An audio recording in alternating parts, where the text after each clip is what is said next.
Dear friends, welcome to my YouTube channel, The Classic Corner. ನಿಮ್ಮೆಲ್ಲರಿಗೂ ನಮ್ಮ YouTube channel the classic ಕಾರ್ನರ್ಗೆ ಸ್ವಾಗತ. ಈಗ ನಾನು ಕಾಮನ್ ಸಬಾರ್ಡಿನೇಟಿಂಗ್ ಕಂಜಂಕ್ಷನ್ಸ್ ಗಳ ಬಗ್ಗೆ ಡಿಸ್ಕಷನ್ ಮಾಡ್ತಾ ಇದ್ದೀವಿ. ನಾವು ಡೇ ಟು ಡೇ ಲೈಫ್ದಲ್ಲಿ ಬಹಳ ಕಾಮನ್ ಆಗಿ ಇವುಗಳನ್ನು ಬಳಸ್ತಿರ್ತೀವಿ. ನಮ್ಮ ಇಂಗ್ಲಿಷ್ ಗ್ರಾಮರ್ ಕೋರ್ಸ್ದಲ್ಲಿ ಈ ಟಾಪಿಕ್ ಬಂದಾಗ ಅಲ್ಲಿ ಇನ್ ಡೀಟೇಲ್ ಆಗಿ ಡಿಸ್ಕಷನ್ ಮಾಡ್ತೀನಿ, ಬಟ್ ಇಲ್ಲಿ ಸೆಪರೇಟ್ ಆಗಿ ತಗೊಂಡಿದ್ದೀನಿ ಇದನ್ನು. ಯಾಕೆಂತಂದ್ರೆ ಕಾನ್ವರ್ಸೇಷನ್ದಲ್ಲಿ ನಾವು ಫ್ರೀಕ್ವೆಂಟ್ ಆಗಿ ಯೂಸ್ ಮಾಡ್ತೀವಿ. It is a part of spoken English exercise. Okay, subordinating conjunctions. ಈಗ ಕಂಜಂಕ್ಷನ್ ಅಂದ್ರೆ ಏನು ಅಂತ ತಿಳ್ಕೊಳ್ಬೇಕು. ಬ್ರೀಫ್ ಆಗಿ ಹೇಳ್ತೀನಿ ಅಷ್ಟೇ. Conjunction is a joining word. It is a word which joins two words or two sentences. ಎರಡು ಪದಗಳನ್ನ ಅಥವಾ ಎರಡು ವಾಕ್ಯಗಳನ್ನ ಜೋಡಿಸುವಂತ ಪದ conjunction. It is one of the parts of speeches. Parts of speech ದಲ್ಲಿ ಇದು ಒಂದು. Noun, pronoun, verb, adverb, adjective, conjunction, preposition, interjection, modals, articles. There are 10 parts of speech. ಅದರಲ್ಲಿ ಕಂಜಂಕ್ಷನ್ ಅನ್ನು ಒಂದು. ಓಕೆ, ಈ ಕಂಜಂಕ್ಷನ್ದಲ್ಲಿ ದೇರ್ ಆರ್ 2 ಟೈಪ್ಸ್. ಒಂದು coordinating conjunction, second one subordinating conjunction. Conjunction ಬಗ್ಗೆ ಮಾತ್ರ ಹೇಳ್ತಾ ಇದ್ದೀನಿ. ಕೋಆರ್ಡಿನೇಟಿಂಗ್ ಕಂಜಂಕ್ಷನ್ ಅಂತಂದ್ರೆ there are 2 sentences. ಓಕೆ, ಎರಡು ಇಂಡಿಪೆಂಡೆಂಟ್ ವಾಕ್ಯಗಳನ್ನ ಜೋಡಿಸುವಂತ ಪದ ಅದು ಕೋಆರ್ಡಿನೇಟಿಂಗ್ ಕಂಜಂಕ್ಷನ್. ಎರಡೂ ವಾಕ್ಯಗಳು ಸ್ವತಂತ್ರವಾಗಿರ್ತಾವ. He went to market and bought an umbrella. ಇಲ್ಲಿ ಎರಡೂ ವಾಕ್ಯಗಳು ಸ್ವತಂತ್ರವಾಗಿದ್ದಾವೆ. he went to market, he bought an umbrella. Okay, ಮತ್ತೆ ಏನು ಅಂಡ್ ಅನ್ನ ಯೂಸ್ ಮಾಡಿದಾಗ ಹಿ ಅನ್ನ ನಾವು ಏನ್ ಮಾಡ್ತೀವಿ, ಒಮಿಷನ್ ಮಾಡ್ತೀವಿ, ತೆಗೆದು ಹಾಕಿ ಬಿಡ್ತೀವಿ. ಅದಕ್ಕೆ ಎಕ್ಲಿಪ್ಸಿಸ್ ಸಮಥಿಂಗ್ ಕರೀತಾರ, ಅದನ್ನ ಒಮಿಷನ್ ಅಂತ ಕರೀತಾರ. ಎಸ್, ಸೊ ರಿಪಿಟೇಷನ್ ಮಾಡೋದಿಲ್ಲ ನಾವು. To avoid repetition we do not use he there. He went to market and bought an umbrella. Second sentence ದಲ್ಲಿ ಹಿ ಹೋಗಿ ಬಿಡ್ತದೆ. ಓಕೆ, ಓರಲ್ ಆಗಿ ಹೇಳ್ತೇನೆ ನಾನು. ಇಂಗ್ಲಿಷ್ ಗ್ರಾಮರ್ ಕೋರ್ಸ್ದಲ್ಲಿ ಕಂಪ್ಲೀಟ್ ಆಗಿ ಡಿಟೇಲ್ ಆಗಿ ಹೇಳ್ತೇನೆ. ಈಗ ಸಬ್ಆರ್ಡಿನೇಟಿಂಗ್ ಕ್ಲಾಸ್ ಕಂಜಂಕ್ಷನ್ ಅಂತಂದ್ರೆ ಇಲ್ಲಿ ಒಂದು ಕ್ಲಾಸ್ದಲ್ಲಿ ಅದು ಸಬ್ಆರ್ಡಿನೇಟಿಂಗ್ ಕಂಜಂಕ್ಷನ್ ಇರ್ತತ, ಅದು ಡಿಪೆಂಡೆಂಟ್ ಕ್ಲಾಸ್ದಲ್ಲಿ ಇರ್ತತ. ಇನ್ನೊಂದು ಇಂಡಿಪೆಂಡೆಂಟ್ ಕ್ಲಾಸ್ ಅಲ್ಲಿ ಇರುವುದಿಲ್ಲ. ಅದು ಯಾವುದು subordinating conjunction. It is with dependent clause. ಆ ಒಂದು ಡಿಪೆಂಡೆಂಟ್ ಕ್ಲಾಸ್ ಮೇಲೆ ಅವಲಂಬಿತವಾಗಿರ್ತದೆ. ಅಂದ್ರೆ ಈ ಕ್ಲಾಸ್ದಲ್ಲಿ ಎರಡು ಪ್ರಕಾರಗಳು, ಒಂದು ಮೇನ್ ಕ್ಲಾಸ್, ಇನ್ನೊಂದು ಸಬ್ಆರ್ಡಿನೇಟಿಂಗ್ ಕ್ಲಾಸ್. ಮೇನ್ ಕ್ಲಾಸ್ ಅಂದ್ರೆ ಪೂರ್ಣ ಅರ್ಥವನ್ನು ಕೊಡುವ ವಾಕ್ಯ, ಅದು ಸೆಂಟೆನ್ಸ್ ಅಂತ ತಿಳ್ಕೊಬಹುದು. ಓಕೆ, ಅಲ್ಲಿ ಸಬ್ಜೆಕ್ಟ್ ಇರ್ತತ, ಪ್ರೆಡಿಕೇಟ್ ಇರ್ತತ. ಸಬ್ಆರ್ಡಿನೇಟಿಂಗ್ ಕ್ಲಾಸ್ ಅಂದ್ರೆ it is A sentence which depends on another sentence, which does not stand on its own. ಅದು ಸ್ವತಂತ್ರವಾಗಿರುವುದಿಲ್ಲ, ಇನ್ನೊಂದು ವಾಕ್ಯದ ಮೇಲೆ ಅವಲಂಬಿತವಾಗಿರ್ತದೆ. If you come I will give your book. If you come, ನೀನು ಬಂದರೆ, ಇದು ಸಬ್ಆರ್ಡಿನೇಟಿಂಗ್ ಕ್ಲಾಸ್. ಇದು ಸಬ್ಆರ್ಡಿನೇಟಿಂಗ್ ಕ್ಲಾಸ್ ದಲ್ಲಿ ಇಫ್ ಇದೆ. ಇದು ಇಫ್ ಅನ್ನೋದು ಸಬ್ಆರ್ಡಿನೇಟಿಂಗ್ ಕಂಜಂಕ್ಷನ್. ಇದು ಹೋಲ್ ವಾಕ್ಯ ಹಿಡಿದ್ರೆ ಕ್ಲಾಸ್ ಅಂತೀವಿ ಅದಕ್ಕೆ. Class is a group of words which forms part of a sentence and contains subject and predicate. ನಾ ಹಿಂದಿನ ವಿಡಿಯೋದಲ್ಲಿ ಏನು ಡಿಸ್ಕಷನ್ ಮಾಡಿದ್ದೀನಿ, ಸೆಂಟೆನ್ಸ್, ಫ್ರೇಸ್, ಕ್ಲಾಸ್. ದಯವಿಟ್ಟು ಆ ವಿಡಿಯೋವನ್ನು ನೋಡ್ರಿ, ಕ್ಲಿಯರ್ ಆಗಿ ಡಿಫ್ರೆನ್ಸ್ ಗೊತ್ತಾಗುತ್ತೆ ನಿಮಗೆ. ಸೆಂಟೆನ್ಸ್ ಅಂದ್ರೆ ಏನು, ಕ್ಲಾಸ್ ಅಂದ್ರೆ ಏನು, ಏನೋ ಫ್ರೇಸ್ ಅಂದ್ರೆ ಏನು ಅಂತೇಳಿ. ಓಕೆ, ಈಗ coordinating conjunction, subordinating conjunction, main clause, subordinating clause. ಈ ಸಬ್ಆರ್ಡಿನೇಟಿಂಗ್ ಕ್ಲಾಸ್ದಲ್ಲಿ ಸಬ್ಆರ್ಡಿನೇಟಿಂಗ್ ಕಂಜಂಕ್ಷನ್ ಇರ್ತದೆ. ಆ ಸಬ್ಆರ್ಡಿನೇಟಿಂಗ್ ಕ್ಲಾಸ್ ಇನ್ನೊಂದು ಸೆಂಟೆನ್ಸ್ ಮೇಲೆ ಡಿಪೆಂಡ್ ಆಗಿರ್ತದೆ, ಇಂಡಿಪೆಂಡೆಂಟ್ ಅಲ್ಲ ಅದು. ಓಕೆ, ಈಗ ಎಕ್ಸಾಂಪಲ್ಸ್ ನೋಡ್ತಾ ಹೋದಂಗೆಲ್ಲ ನಮಗೆ ಅರ್ಥ ಆಗುತ್ತಾ, ಇದನ್ನ ತಿಳ್ಕೊಳ್ಬೇಕು. ಮತ್ತು ಕೋಆರ್ಡಿನೇಟಿಂಗ್ ಕಂಜಂಕ್ಷನ್ ಯಾವ್ಯಾವು ಅಂತಂದ್ರೆ, for example both, and, but, or, not only but also, neither nor, either or, ಬಹಳಷ್ಟು ಬರ್ತಾವ. But I concentrate on these subordinating conjunctions today. Subordinating conjunctions ಅವುಗಳು ಭಾಳ ಅದಾವ. ಆದಷ್ಟು ನಾವು ಕಾಮನ್ ಆಗಿ ಯೂಸ್ ಮಾಡುವಂತ ಇಲ್ಲಿ ಕಂಜಂಕ್ಷನ್ ಅನ್ನ ನಾನು ಡಿಸ್ಕಷನ್ ಮಾಡ್ತಾ ಇದ್ದೀನಿ. ಒಂದು ಅಂದ್ರೇನು ಎಕ್ಸಾಂಪಲ್ ಕೊಡ್ತಾ ಹೋಗೋಣ, ನೋಡು ನಾವು. ಓಕೆ, ಕಾಮನ್ ಸಬ್ಆರ್ಡಿನೇಟಿಂಗ್ ಕಂಜಂಕ್ಷನ್, ಇವುಗಳನ್ನ ನಾವು ಕಾಮನ್ ಆಗಿ ಡೇ ಟು ಡೇ ಲೈಫ್ದಲ್ಲಿ ಅಥವಾ ಡೇ ಟು ಡೇ ಕಾನ್ವರ್ಸೇಷನ್ದಲ್ಲಿ ಯೂಸ್ ಮಾಡ್ತೀವಿ. We use subordinating conjunctions in conversations. Okay, see, first one, because strong reason is direct reason ಇರ್ತದೆ. ಸ್ಟ್ರಾಂಗ್ ರೀಸನ್ ಅನ್ನ ಹೇಳುವಾಗ, ಡೈರೆಕ್ಟ್ ಆಗಿ ಹೇಳುವಾಗ ನಾವು ಬಿಕಾಸ್ ಅನ್ನ ಬಳಸ್ತೀವಿ. ಏಕೆಂದರೆ ಅನ್ನೋದು ಡೈರೆಕ್ಟ್ ಆಗಿ. he stayed home at home because he was sick. No, direct reason, strong reason. Why did he stay at home? He stayed at home because he was sick. ಸಿಕ್ ಆಗಿದ್ದ, ಅದಕ್ಕೆ ಮನೆಯಲ್ಲಿ ಉಳಿದ. ಅವನು ಮನೆಯಲ್ಲಿ ಉಳಿದನು, ಮನೆಯಲ್ಲಿ ಇದ್ದನು, ಏಕೆಂದರೆ ಅವನಿಗೆ ಏನು ಅನಾರೋಗ್ಯವಿತ್ತು, ಅವನು ಅನಾರೋಗ್ಯದಿಂದಿದ್ದನು. Direct reason because. ಓಕೆ, ಸ್ವಲ್ಪ ಕನ್ಫ್ಯೂಷನ್ ಆಗ್ಬೋದು, ಯಾಕಂದ್ರೆ ಬಿಕಾಸ್, ಸಿನ್ಸ್, ಆಸ್ ಮೂರು ಏಕೆಂದರೆ ಅನ್ನೋ ಅರ್ಥದಲ್ಲೇನೆ ಇರ್ತಾವ. ಓಕೆ, ಮುಂದೆ ಎಕ್ಸಾಂಪಲ್ ನೋಡಿದಾಗ ನಿಮಗೆ ಗೊತ್ತಾಗುತ್ತೆ. ಬಟ್ ನೀವು ಇದನ್ನ ತಿಳ್ಕೊಳ್ಬೇಕು, ಏಕೆಂದರೆ ಅನ್ನೋದು ಡೈರೆಕ್ಟ್ ರೀಸನ್ ಅಥವಾ ಸ್ಟ್ರಾಂಗ್ ರೀಸನ್ ಅನ್ನ ಕೊಡ್ತೀವಿ ನಾವು. Okay, the match was cancelled. Match ಯಾಕೆ ಕ್ಯಾನ್ಸಲ್ ಆಯ್ತು? ನೀವು ಆನ್ಸರ್ ಕೊಡೋರು ಏನ್ ಹೇಳ್ತಾರ, ಏನಾದ್ರೂ ಒಂದು ರೀಸನ್ ಕೊಡ್ತಾರ. ರೀಸನ್ ಅದು ಡೈರೆಕ್ಟ್ ಆಗಿರ್ತದ, ಸ್ಟ್ರಾಂಗ್ ಆಗಿರ್ತದ, ಅವಾಗ ಬಿಕಾಸ್ ಅನ್ನ ಯೂಸ್ ಮಾಡ್ಬೇಕು. The match was cancelled because the ground was wet, because it rained heavily. ಮಳೆ ಬಹಳ ಬಂತು, ಅದಕ್ಕಾಗಿ ಮ್ಯಾಚ್ ಕ್ಯಾನ್ಸಲ್ ಆಯ್ತು. ಏಕೆಂದರೆ, ಅದಕ್ಕಾಗಿ ಅಂತ ವರ್ಡ್ ಅನ್ನು ಯೂಸ್ ಮಾಡ್ತೀವಿ ನಾವು. ಏಕೆಂದರೆ ಅನ್ನೋದರ ಬದಲಾಗಿ ಅದಕ್ಕಾಗಿ ಅಂತೀವಿ ಒಮ್ಮೊಮ್ಮೆ ಮಾತಾಡುವಾಗ, ಕಾನ್ವರ್ಸೇಷನ್ದಲ್ಲಿ ಕಾಮನ್ ಆಗಿ ಬಳಕೆ ಮಾಡ್ತೀವಿ. ನೋಡ್ರಿ, because strong reason, it gives strong reason, direct reason. ಏಕೆಂದರೆ, he stayed at home because he was sick.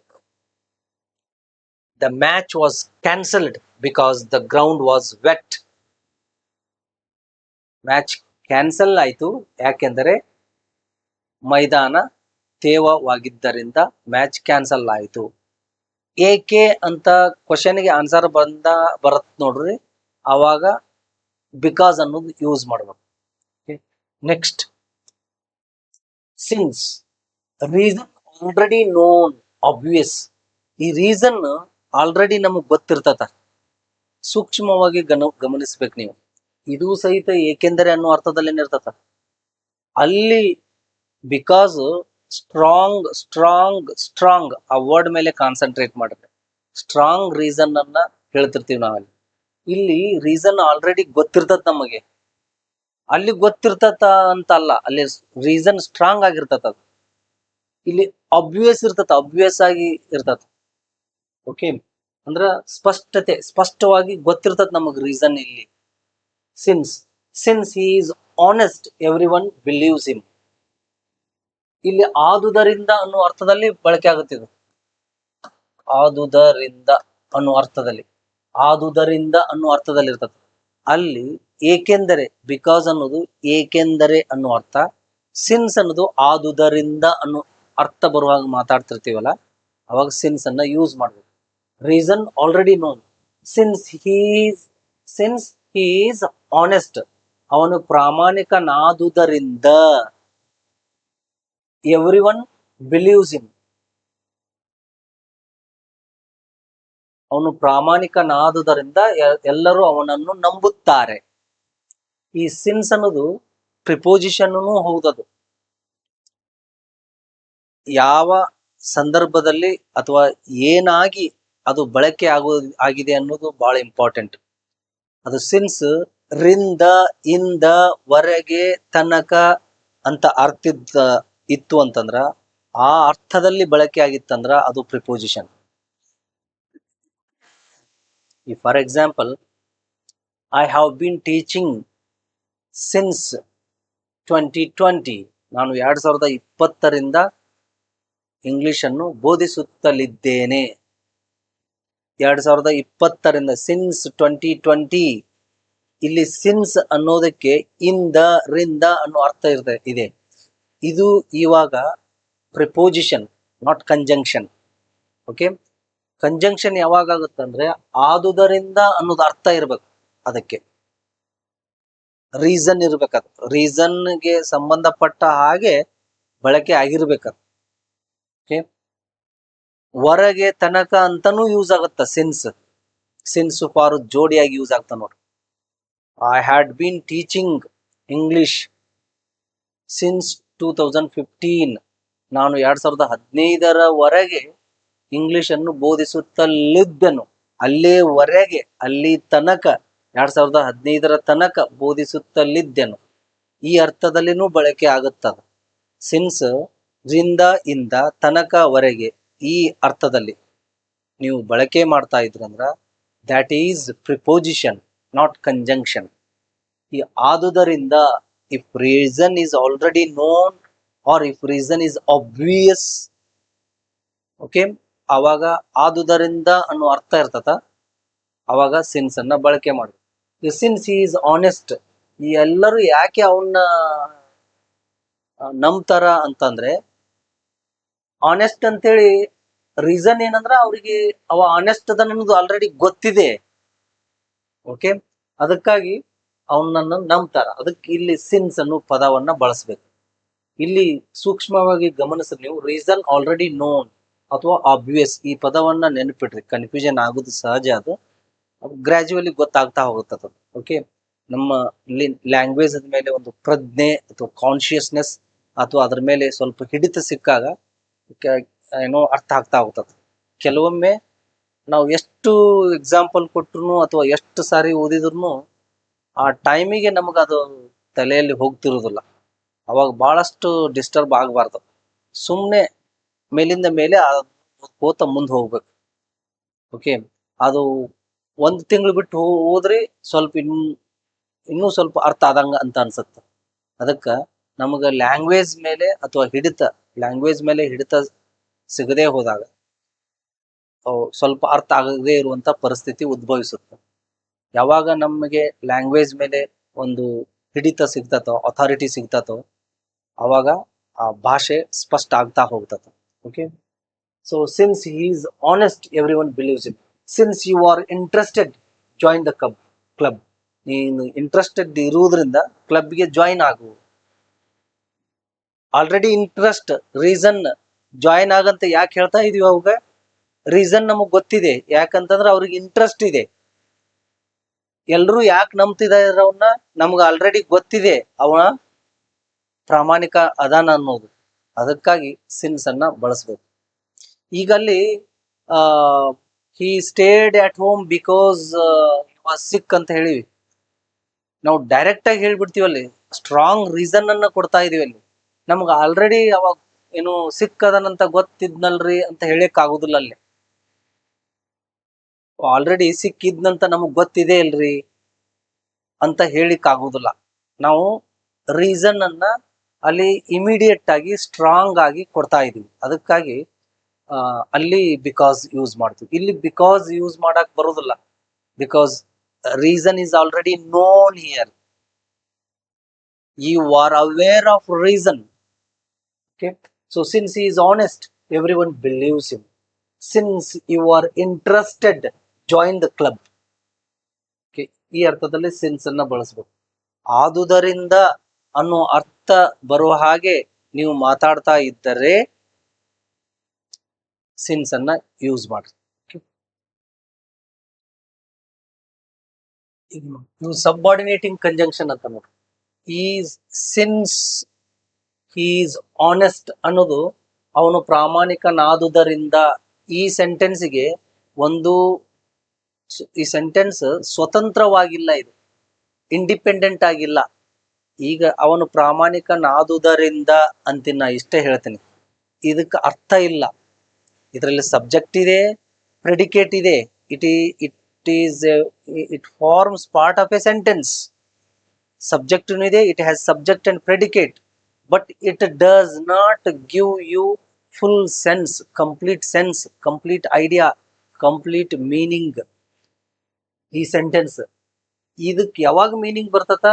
Every one believes him, ಇದು ಮೇನ್ ಕ್ಲಾಸ್. ಇದು ಎಲ್ಲರೂ ಅವನನ್ನು ನಂಬುತ್ತಾರೆ. ಇದು ಕ್ಲಾಸ್ ಏನಿದು ಮೇನ್ ಕ್ಲಾಸ್ ಅಂತೀವಿ ನಾವು, ಅಥವಾ it is also called principal class ಅನ್ನು ಅಂತೀವಿ.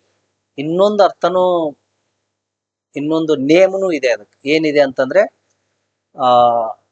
Independent class.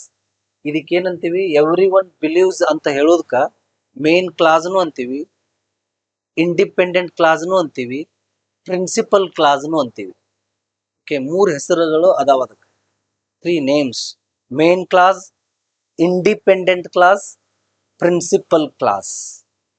ಪ್ರಿನ್ಸಿಪಲ್ ಅಂದ್ರೆ ಮೇನ್ ಅಂದ್ರೆ ಪ್ರಿನ್ಸಿಪಲ್ ಅನ್ನ. ಇಂಡಿಪೆಂಡೆಂಟ್ ಅಂದ್ರೆ ಸ್ವತಂತ್ರವಾಗಿರೋದು, ಇಂಡಿಪೆಂಡೆಂಟ್. ನಾವು ಇಂಡಿಪೆಂಡೆನ್ಸ್ ಡೇ ಅಂತೀವಲ್ಲ, ಇಂಡಿಪೆಂಡೆಂಟ್ ಕ್ಲಾಸ್ ಅಂತೀವಿ.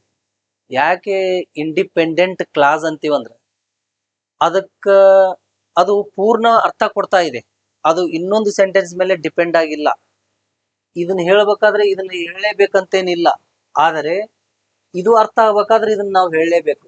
ಈ sentence every one believes him ಅನ್ನೋದ್ರ ಮೇಲೆ ಡಿಪೆಂಡ್ ಆಗಿದೆ.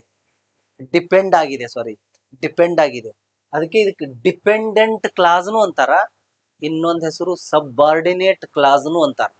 Because it depends on everyone believes him. Subordinate ಕ್ಲಾಸ್ನು ಅಂತಾರ, ಡಿಪೆಂಡೆಂಟ್ ಕ್ಲಾಸ್ನು ಅಂತಾರ. ಇದಕ್ಕೆ 2 ಹೆಸರು ಅದಾವ. ಸಬ್ಆರ್ಡಿನೇಟ್ಸ್ ಅಂತಾರ ನೋಡ್ರಿ, ಇನ್ನೊಬ್ಬರ ಕೈ ಕೆಳಗ ವರ್ಕ್ ಮಾಡ್ತಿರ್ತಾರ, ಅವರು ಇನ್ನೊಬ್ಬರ ಆರ್ಡರ್ಸ್ಗಾಗಿನೇ ಕಾಯ್ತಿರ್ತಾರ. ಅವ್ರು ಏನ್ ಹೇಳ್ತಿರ್ತಾರ ಅವ್ರ ಕೆಳಗ ನಮ್ ಸಬ್ಆರ್ಡಿನೇಟ್ರಿ ಇವ. ಒಂದು ಆಫೀಸ್ದಲ್ಲಿ ಸಬ್ಆರ್ಡಿನೇಟ್ಸ್ ಅಂತ ಕರೀತಾರ ಅವ್ರಿಗೆ. ಅಂದ್ರ ಅವರ ಕೈ ಕೆಳಗೆ, ಒಬ್ಬ ಆಫೀಸರ್ ಕೈ ಕೆಳಗೆ ಕೆಲಸ ಮಾಡುವಂತ ವ್ಯಕ್ತಿ ಸಬ್ಆರ್ಡಿನೇಟ್. ಅಂದ್ರ ಅವರು ಮೇನ್ ಆಫೀಸರ್ ಮೇಲೆನೆ ಡಿಪೆಂಡ್ ಆಗಿರ್ತಾರ.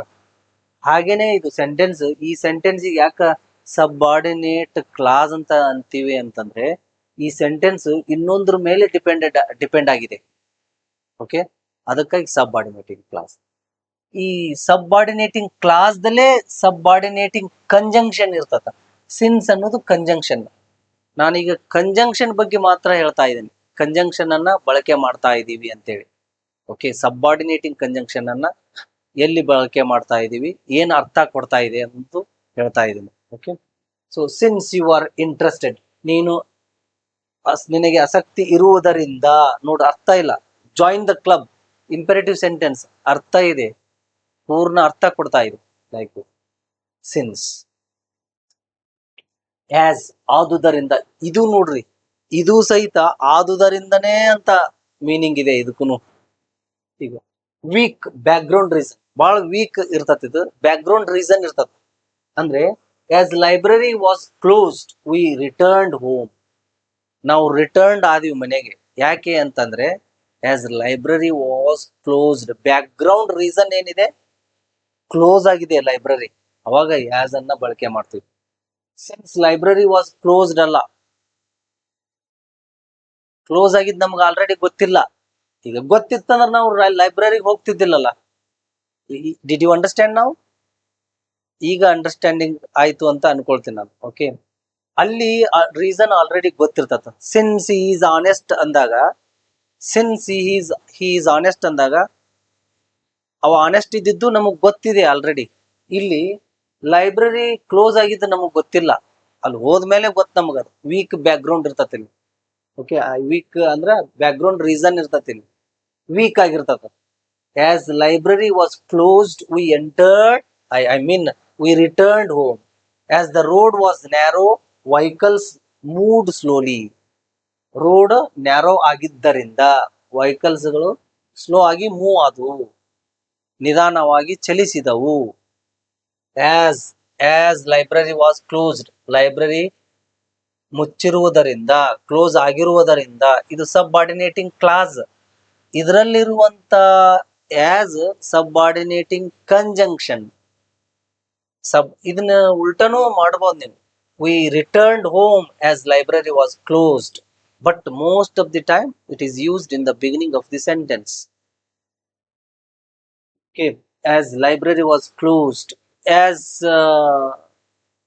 he was not at home, I gave that book to his mother.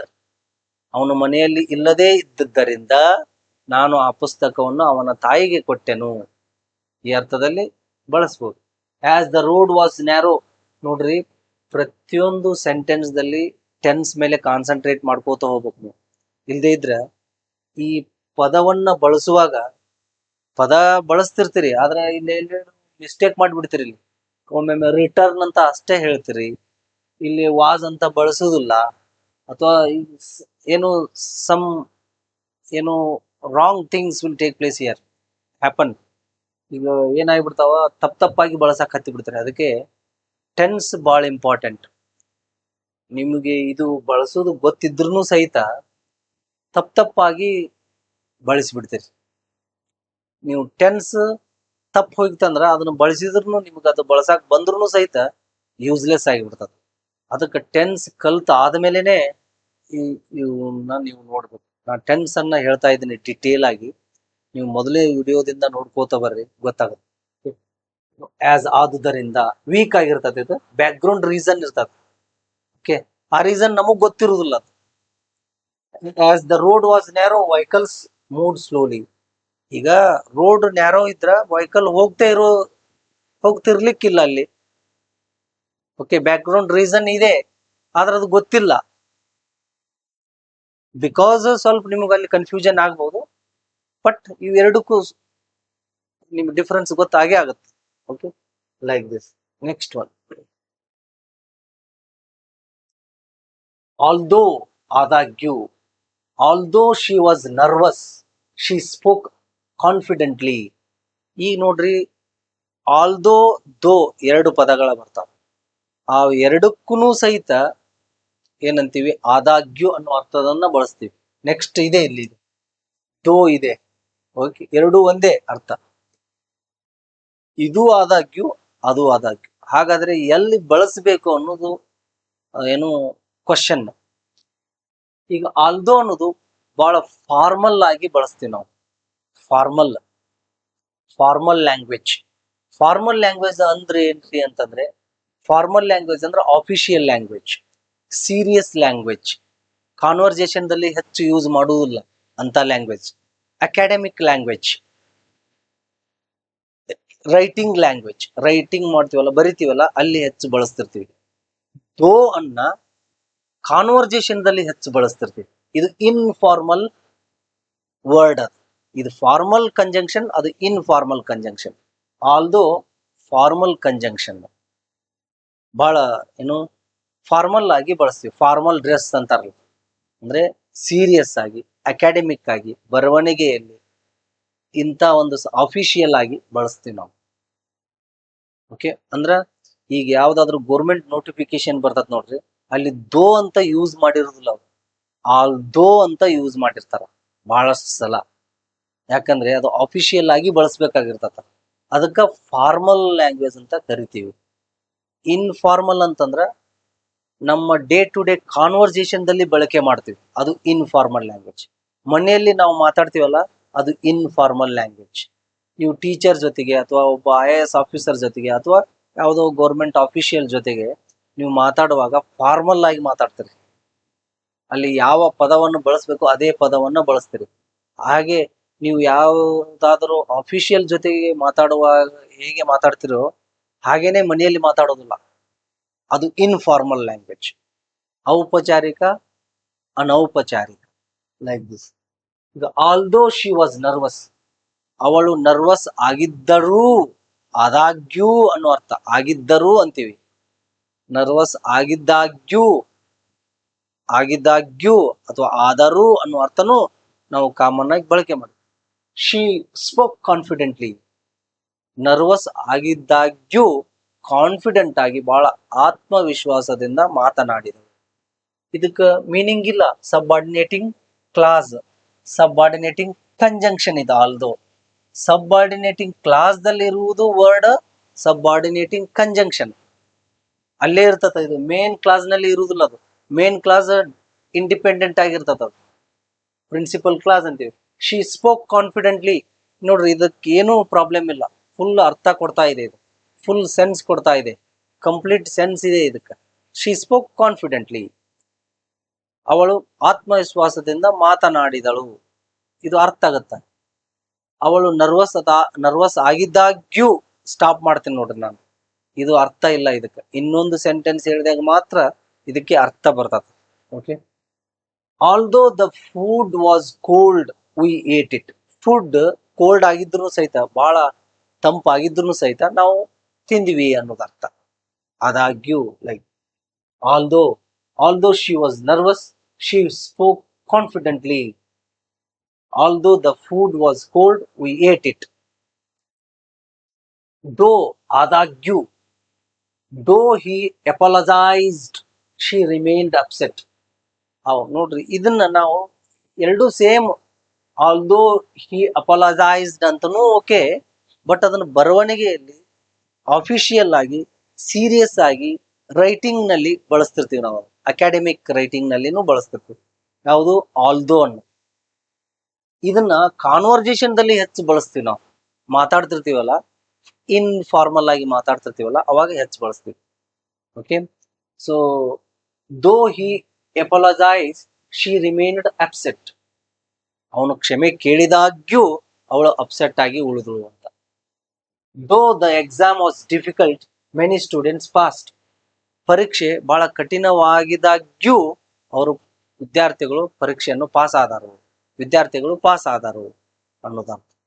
Okay, ಈ ಪದದ ಮೇಲೆ ಕಾನ್ಸಂಟ್ರೇಟ್ ಮಾಡ್ರಿ. ನಾನು ಈ ಪದದ ಬಗ್ಗೆ ಹೇಳ್ತಾ ಇದ್ದೀನಿ, ನೀವು ಬಳಸ್ತೀರಿ, ಆದ್ರೆ ಸೆಂಟೆನ್ಸ್ ರಾಂಗ್ ಮಾಡಬಾರ್ದಿಲ್ಲ. ಏನ್ ಹೇಳ್ತಿರ್ತೀರಿ ಕನ್ನಡದಲ್ಲಿ, ಯಾವ ಟೆನ್ಸ್ ಅನ್ನ ಮಾತಾಡ್ತಿರ್ತೀರಿ ಆ ಟೆನ್ಸ್ ಬಳಕೆ ಆಗ್ತಿರ್ತೈತಿ. ಹೆಚ್ಚು ನಾ ಪಾಸ್ಟ್ ಟೆನ್ಸ್ಗೆ ಸಂಬಂಧಪಟ್ಟಂತ ಟೆನ್ಸಸ್ ಗಳನ್ನ ಬಳಕೆ ಮಾಡ್ತಾ ಇದ್ದೀನಿ. ಅವು ಹಾಗೇನೆ ಬಳಕೆ ಆಗ್ತಾವ, ಹಾಗೇನಿಲ್ಲ. ಯಾವುದೇ ಟೆನ್ಸ್ ಇರ್ಲಿ, ಯಾವ ಟೆನ್ಸ್ ಅನ್ನ ನೀವು ಮಾತಾಡ್ತಿರ್ತೀರಿ ಆ ಟೆನ್ಸಿಗೆ ಆ ಟೆನ್ಸ್ ಅನ್ನ ಕರೆಕ್ಟ್ ಬಳಸ್ಬೇಕು, ನೀವು ಕರೆಕ್ಟ್ ಆಗಿ ಬಳಸ್ಬೇಕು. ಆ ಟೆನ್ಸ್ ನಲ್ಲಿ ಇವುಗಳನ್ನ ನೀವು ಬಳಸ್ತಾ ಹೋಗ್ಬೇಕು. ನೀವು ಸಾಂದರ್ಭಿಕವಾಗಿ ಮಾತಾಡ್ತಿರ್ತಿರಲ್ಲ, ಆದಾಗ್ಯೂ. ದೋ ಶಿ ಸ್ಟಡಿಡ್ ಹಾರ್ಡ್, ಆಕೆ ಪರೀಕ್ಷೆಯನ್ನ ಬಹಳ ಅಭ್ಯಾಸವನ್ನು ಚೆನ್ನಾಗಿ ಮಾಡಿದಾಗ್ಯೂ ಶಿ ಫೇಲ್ಡ್ ದ ಎಕ್ಸಾಮ್. ಅವಳ ಅಭ್ಯಾಸವನ್ನು ಚೆನ್ನಾಗಿ ಮಾಡಿದಾಗ್ಯೂ, ಆಲ್ದೋ ಅಥವಾ ದೋ ಶಿ ಸ್ಟಡಿಡ್ ಹಾರ್ಡ್. ನೀವ್ ಯಾರಿಗಾದ್ರೂ ಹೇಳ್ತಿದ್ರು ನೋಡಿ, ಓಕೆ ಚಲೋ ಮಾಡಿದಳ್ರಿ ಆದ್ರೂ ಫೇಲ್ ಆದಳ್ರಿ ಅಂತಿರ್ತೀರಿ. ಓಕೆ, ಆದ್ರೂ ಅನ್ನೋದು ಅರ್ಥ ಅಲ್ಲಿ, ಆದಾಗ್ಯೂ ಅನ್ನೋದು ಅರ್ಥ. ಓಕೆ, ಯಾಕಂದ್ರೆ ಆದ್ರೂ ಅನ್ನೋದಕ್ಕೆ ಇನ್ನೊಂದು ವರ್ಡ್ ಇದೆ, ಅಲ್ಲಿ ಕನ್ಫ್ಯೂಷನ್ ಆಗ್ಬಾರ್ದು. ದೋ ಶಿ ಸ್ಟಡಿಡ್ ಹಾರ್ಡ್ ಇದು informal. Although she studied hard formal writing ನಲ್ಲಿ, ಅಕಾಡೆಮಿಕ್ ರೈಟಿಂಗ್ ನಲ್ಲಿ, ಸೀರಿಯಸ್ ರೈಟಿಂಗ್ ನಲ್ಲಿ, ಅಫಿಷಿಯಲ್ ಆಗಿ ಬಳಸ್ತಿರ್ತೀವಿ. Though she studied hard she failed the exam. ಪರೀಕ್ಷೆಯನ್ನ ಪರೀಕ್ಷೆಗಾಗಿ ಚೆನ್ನಾಗಿ ಅಭ್ಯಾಸ ಮಾಡಿದಾಗ್ಯೂ ಫೇಲ್ ಆದಳು. ಅದು though the exam was difficult many students passed. Next one, even though ನೋಡಿ, ಆದರೂ ಸಹ, ಇವನ್ ದೋ, ಇವನ್ ಇದೆ ದೋ ಇದೆ ಎರಡು ಸೇರಿ ಬಹಳ ಕಾಮನ್ ಆಗಿ ನಾವು ಕೇಳ್ತಿರ್ತೀವಿ, ಓದ್ತಿರ್ತೀವಿ, ನೋಡ್ತಿರ್ತೀವಿ, ಮಾತಾಡ್ತಿರ್ತೀವಿ, ಇಂಥವುಗಳನ್ನ ಬಳಸ್ತಿರ್ತೀವಿ. ಓಕೆ, ಇವೊಂದು ಇದನ್ನ ಹೆಚ್ಚು ಒತ್ತಿಯಾಗಿ ಹೇಳ್ತೀರಿ ನೋಡ್ರಿ, ಅಷ್ಟೇ ಡಿಫ್ರೆಂಟ್. ಆದ್ರೂ ಕೂಡ ಅಂತೀವಿ ನೋಡ್ರಿ ಮಾತಾಡುವಾಗ. ಆದ್ರೂ ಕೂಡ ಅನ್ನೋ ಅರ್ಥದಲ್ಲಿ ಫೋರ್ಸಿಬಲ್ ಆಗಿ ಹೇಳ್ತಿರ್ತೀರಿ ನೀವು. Okay, emphasise ಮಾಡ್ತಿರ್ತೀರಿ. Even though it was ನಾಯ್ಸಿ ಇದ್ದಾಗ್ಯೂ, ಅದನ್ನ ಆಡು ಭಾಷೆದಲ್ಲಿ ಹೆಂಗ್ ಮಾತಾಡ್ತಿರ್ತೀವಿ ಅಂದ್ರ, ಇಷ್ಟು ಶಬ್ದ ಇತ್ರಿ, ಇಷ್ಟು ನಾಯ್ಸಿ ಆಗಿತ್ತು, ಆದ್ರೂ ಮಲ್ಕೊಂಡಿತ್ರಿ ಬೇಬಿ. ಈಗ the baby slept peacefully even though it was noisy. ಬಹಳ ಗಲಾಟೆ ಗದ್ದಲ ಇದ್ರೂ we are forcing with these words. Even though ಅನ್ನೋದೇ ಒಂದೇ ವರ್ಡ್. ಇವನ್ ದೋ ಬೇರೆ ಬೇರೆ ಅಲ್ಲ ಈಗ ಅಲ್ಲಿ.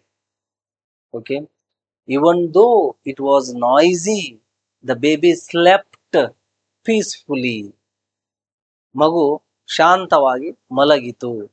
ಬಹಳಷ್ಟ ಗಲಾಟೆ ಅಥವಾ ಗದ್ದಲ ಇದ್ದಾಗ್ಯೂ, ಇಲ್ಲಿ ಫೋರ್ಸಿಬಲ್ ಆಗಿರ್ತತ, ಅಲ್ಲಿ ಇರುವುದಿಲ್ಲ. ಆದಾಗ್ಯೂ ಅನ್ನೋದು ಸಾದಾ ಸಿಂಪಲ್ ಆಗಿ ಹೇಳ್ತಿರ್ತೀವಿ ಅಲ್ಲಿ.